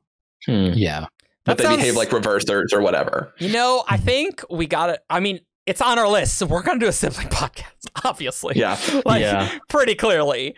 And we got so many doing a Fabrial cast. Oh yeah, we are definitely. I just love how like the sibling is like, how dare you? Why would you even think to put spren in gems? And like, it doesn't matter that they work. And Navani's like, the spren won't talk to us. What else were we supposed to do? Like, none of the spren will actually give us the time of day. And the sibling's like, yeah, fine. And also, like, all the spren they are capturing are sub-spren. Like, you can't talk to them to begin with. I bet you it's sort of like it didn't occur to them. I bet you, like, maybe it was a thing where like they've tried and failed to get the bigger sprents. They're like, oh, for spren of a certain level, it must not just be possible without knowing you need a big, perfect gem. It's like, it's like the idea is sound. It's just it's problems with the mechanics of it, not the concept. They were probably, they may have been able to trap spren and gems, but not like make conjoiners, right? Like, I don't think that. Right. Like, they're just like, well, by chance I've managed to trap a gem, a spren and a gem, but like, I don't know. We don't know how to do anything. They don't know about metals and the cages and all of that fun stuff. Well, except for Melishi, who apparently has metal cage around the node fabrials. Well, those are probably like the metal of the spren, a potential spren, like manifesting. Yeah. Like, who knows if there's like a separate spren involved in the creation of those nodes. Like, exactly. It's about the way that Melishi was actually able to capture Ba-Ado-Mishram. Because with the Thrill, it took a fairly unique set of circumstances. Like, it took Dalinar, who was uniquely connected to the Thrill, and then it took a perfect gem. Yeah, but Dalinar's an idiot with his powers. That's what this book has. I think Dalinar knowing the Thrill was necessary because the Thrill was so mindless. Like, it's sort of like a pet. I think there is an element of being able to overpower or talk to Mishram that was probably part of her capture. It's sort of like at some point, I don't know. I think also it's like, because like with this Dalinar and the Thrill, it was a matter of connection. Melishi and Ba-Ado-Mishram would also have a connection in the sense that they both deal with connection. Like, they deal with bonds. Like, I was thinking that I think what's really like crucial here is understanding the spren. Like, Dalinar had a very good understanding of the Thrill, and we know that the Lightweaver who trapped the Midnight Mother in a perfect gem understood the Midnight Mother. And so whoever Melishi or someone who was with him must have understood Ba-Ado-Mishram in some way to be able to trap it. The Herald. Galak. Yeah. Perhaps. That kind of works. That would fit in with like a tricksy little epigraph that doesn't tell the whole story. Kalak writing this epigraph, I did it, but I'm not going to say that. I'm just going to. I was there. So that kind of works with the knowledge that the Arnest method of trapping a gem in a spren in a gem, like how you have to attract or entice the spren with something that it likes, right? Something that it loves. Kalak. Join me in this gem. I see the ship. I see the ship already. Let's do it. What is the ship name? We must decide this. Kalak Mishram. Easy. Just add another hyphen. Sorry, Evgeni. Just keep going. But the other thing that I wanted to talk about at some point was that, you know how there's a moment when Dalinar confronts Ishar, and I think it is when Ishar gains his lucidity briefly that he mentions that, he goes, has a bondsmith been sworn? Yeah. We all share a connection. All bondsmiths share a connection. But Ishar is like, he's not a proto bondsmith, but like he's not bondsmith in exactly the same way that Right. somebody like Dalinar or Nalnavani is. Right. And so I did wonder with like the talk from the beginning about Ba-Ado-Mishram potentially being a quote unquote bondsmith spren, or at least Mishram being a bondsmith spren. I did wonder if that, we all share a connection, and then Melishi being a bondsmith, and then that kind of indirectly connecting him to Mishram has any effect. But I don't have a much more coherent thought than that. So it would need to be a bondsmith in that model. Yeah. Okay. Well, or like any. So maybe Kalak is not necessary for that. Maybe you just need a bondsmith because all bondsmiths are connected. Therefore, all the sprens of the bondsmiths are connected, and therefore all bondsmiths are in some capacity connected to Mishram. So lots to discuss. I imagine we'll get answers book 5. We need book 5 now. That'll be great. So let us quickly do a single Who's That Cosmere character, because holy crap, we have been here too long. But so it's time for one Who's That Cosmere character. This character is from Roshar. Menace, Tien, Talm, Braze. Void in drag on a horse. It's time for Who's That Cosmere character. Caw. Welcome to Who's That Cosmere character, the game where you send in 5 clues and a character to wtcc at 17shard.com. We read the clues out loud, and then these guys have to guess who's that Cosmere character. All right. Clue 1. This character has walked on Rosharan stone. Well, Zeth? Huh? Zeth? No. Just gonna go right at it. Yeah, okay. yeah. Stone. Is it someone that's called a Stonewalker at some point, I bet? I swear to God. I am not gonna overthink it and just go with Sadius. No. I feel like there's a trick here, but I can't think of what it is. Yeah, I think it's too early to identify the trick. I'll just pick any Stormlight character at this point. Pretty much. Dalinar. No, it's not Dalinar. Okay. Kaladin. Not Kaladin. We know it's not Rhythm of War characters, because these were sent a long time ago. Clue 2. Oh, by the way, Ben has instructed me to read this verbatim. Clue 2, this bro is male. That's what the email says. Okay, is it in Argent? Do they call Argent's brothers? I'm trying to think now. The trick. Yeah, Gotta Brother find the Lon. trick. They do that. And Brother Capsule. Is that your guess, Yeah. David? Yeah, I'll guess Lon. Why not? No, it's not Lon. Oh, he was kind of fun. Well, going with the theme of brotherhood, I will guess Tien. It's not Tien. Oh, we gotta do a That Tien pause. cast. That pause We was gotta so do a much. Tien. We gotta do a Is it- Tien podcast. Is it Gavilar? It's not Gavilar. Okay. I mean, Tien podcast is not really about Tien, is it? It's about Not spiritual exactly. mumbo jumbo. Oh yeah. Bro. Like, what was the full clue? I just heard the word bro and then my brain turned This off. bro is male. Oh, okay. There you go.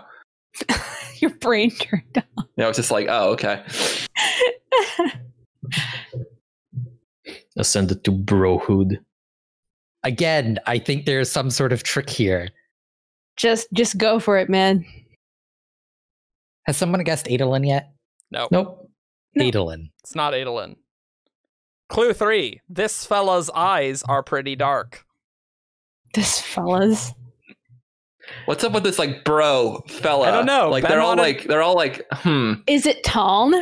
It's not Talon. I really thought I had it. Is it the man who this is not my guess. Is it the man who calls himself Tom? I know that's not your guess, but I'll still say no. Because Is it I'm so Jared? glad that is not a thing anymore. Is Yes. it Marin? What about Moash? Let's go Moash. It's not Moash. I think you mean fire. Jezrien. It's not Jezrien. Is his eyes dark? Yeah? I don't know. I think thought his so. eyes Oh were yeah, dark. yeah. I know they yeah, were. Yeah. Yeah. Okay. When Okay. he didn't have his sword out, they 'Cause are. I remember okay. like the whole like irony of like with the local region of time would call it. I just Irony. remember town, but not Jezrien. Yeah. No, when the Aharitium vision, Dalinar is surprised. Yeah, he's like standing on a rock and he's going, "The desolation's over. We won. See you guys." And And Dalinar is just eyeballing him in the eyes. that's a good line. Eyeballing him in the eyes. Yeah. Wow, we are loopy this late in the episode. know. At this point, who cares? It's like we've been talking for. We could definitely do a stream where we just babble about random Rhythm of War stuff. I mean, we could make. Oh yeah. Milan. I don't know. No.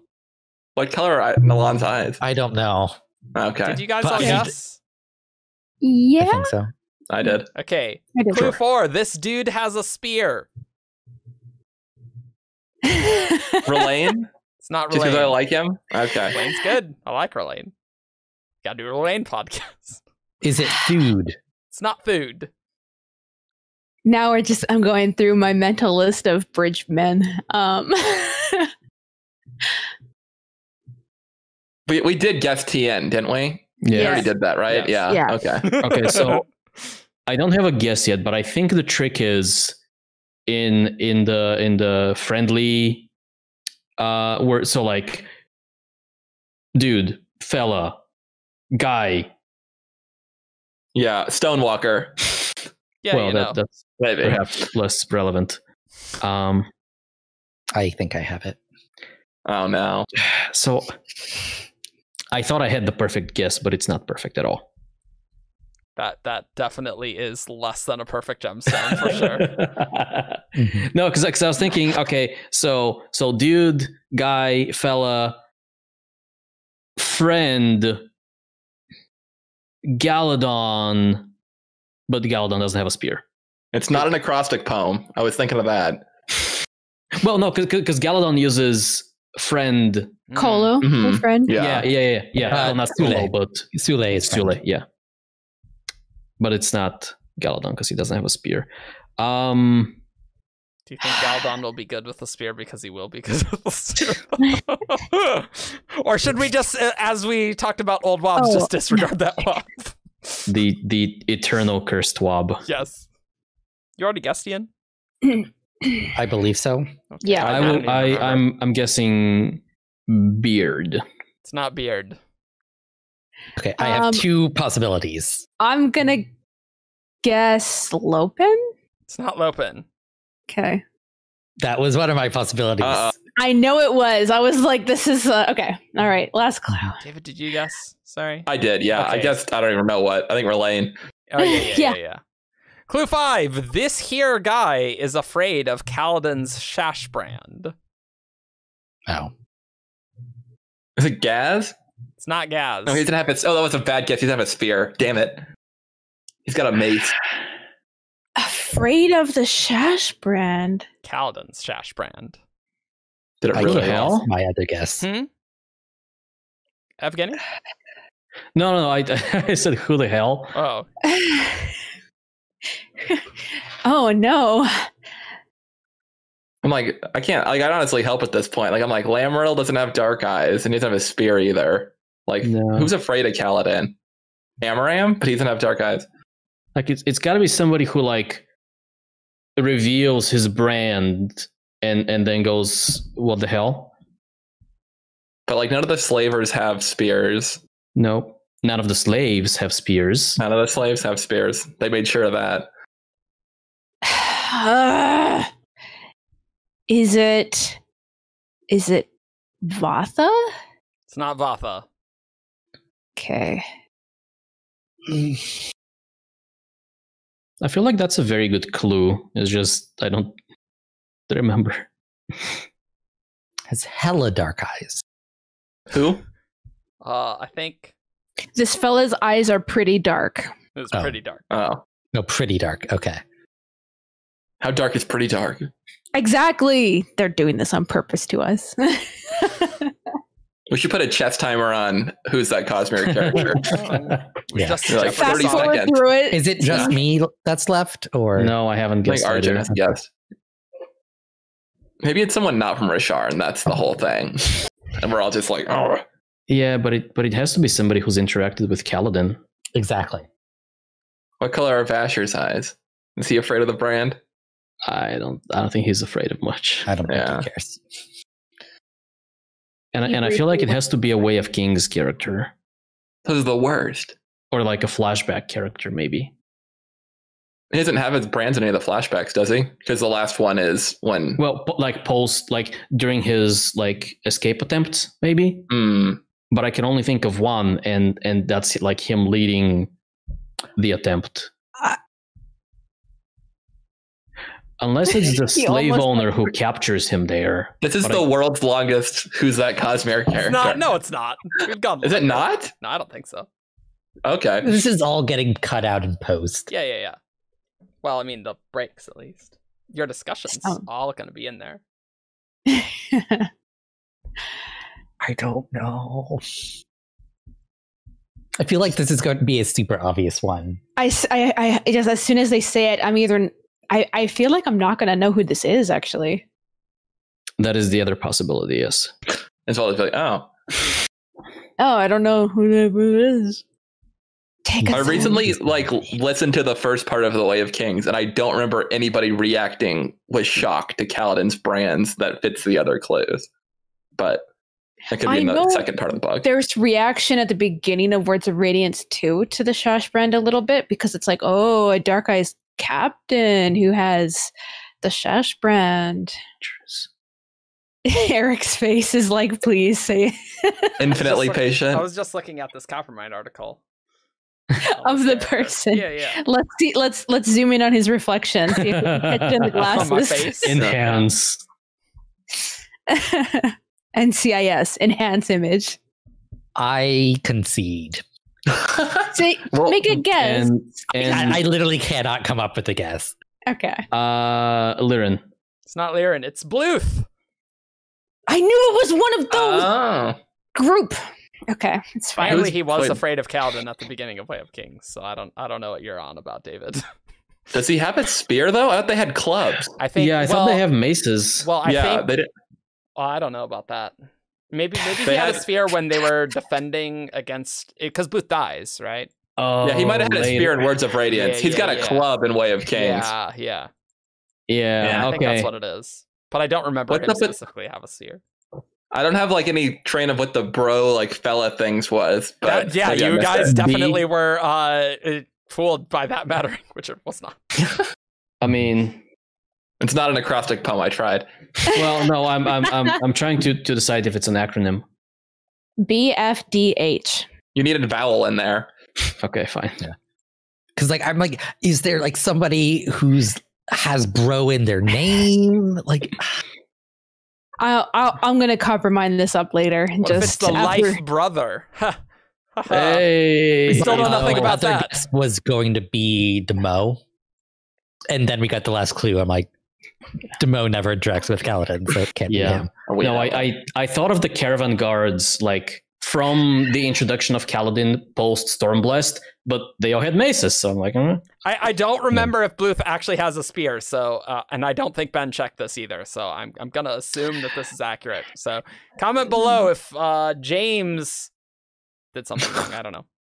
We'll find out. Thank you, James. No, Shallan and Co probably give him one in Words of Radiance. Probably. I was thinking at like towards like the last couple of like the people Shallan picked up, and I was like, so that's why I went Vasa, and I was like, maybe Red, but that was close. That was probably the closest any of us got.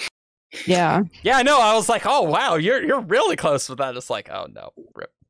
Just couldn't. I remembered Blue's name, but like I wouldn't when you said it, but I wouldn't have been able to generate it. Yeah. But it's good to know I was that I do feel good about that. Yeah, so. I was gonna pick one that was Rosharan out of these two, since we're only picking one for you. Oh. So then you can participate. Thanks. I don't remember anything from the other Cosmere books. This character's from Scadrial. Yeah, the first clue was not Roshar. It's like, oh, okay. All right. Well, this was a podcast. It was definitely short. I hope you are enjoying lots of this weekly Rhythm of War content for at least the next little while. We'll be weekly through February, I think, but then this is kind of a lot to produce. Just, especially when they're quite this long. So, but turns out there's a lot to talk about. There's a lot to talk about. There's a lot to talk about, and it will take us months to get through all the topics we want to get through. And we haven't even dug deep. It's just like the obvious things. It's like, all right, well, we have 40 podcasts here of ideas. It's like, oh, okay, cool. I know. I think we're actually out of practice in staying on topic because we've had to like meander any direction we can to generate content for like a year and a half. And now we're like, oh, we actually have stuff we can talk about that's on topic. Were we ever in practice though? But like, it's been so long since I've been on one where like we had so many new shiny ideas to follow around. You're totally right though, because we're so excited to talk about Rhythm of War that's like we cannot stay on topic at all. So I'm sorry, but I hope you enjoyed this too long of an episode. I don't really anticipate episodes being about 90 minutes. I think they'll kind of be long.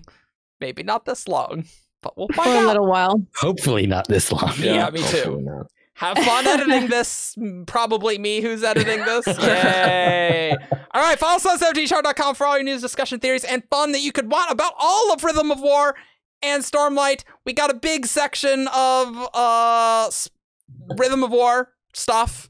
You can join us in Discord, where we also have too many Rhythm of War channels. By two. And too many messages in those channels. Too many messages. Yeah. So come join us. It's an exciting time, new Stormlight, and we gotta make it last. Follow us on Facebook, Twitter, SoundCloud, YouTube. Leave us a review on iTunes. We have increased our stuff in Patreon. I know we've blabbed about this a few times on Shardcast already. We're gonna do Rhythm of War streams, probably monthly, and you should join us. I promise it will be just as on task as this. But support us if you like. We got some higher tiers, so if you would like to support us, that'd be awesome. If that is not possible, then that's also totally fine. Shardcast is going to be free. Don't worry about it. Awesome. We will see you all next week. Weekly. Bye. Bye. Bye. Caw.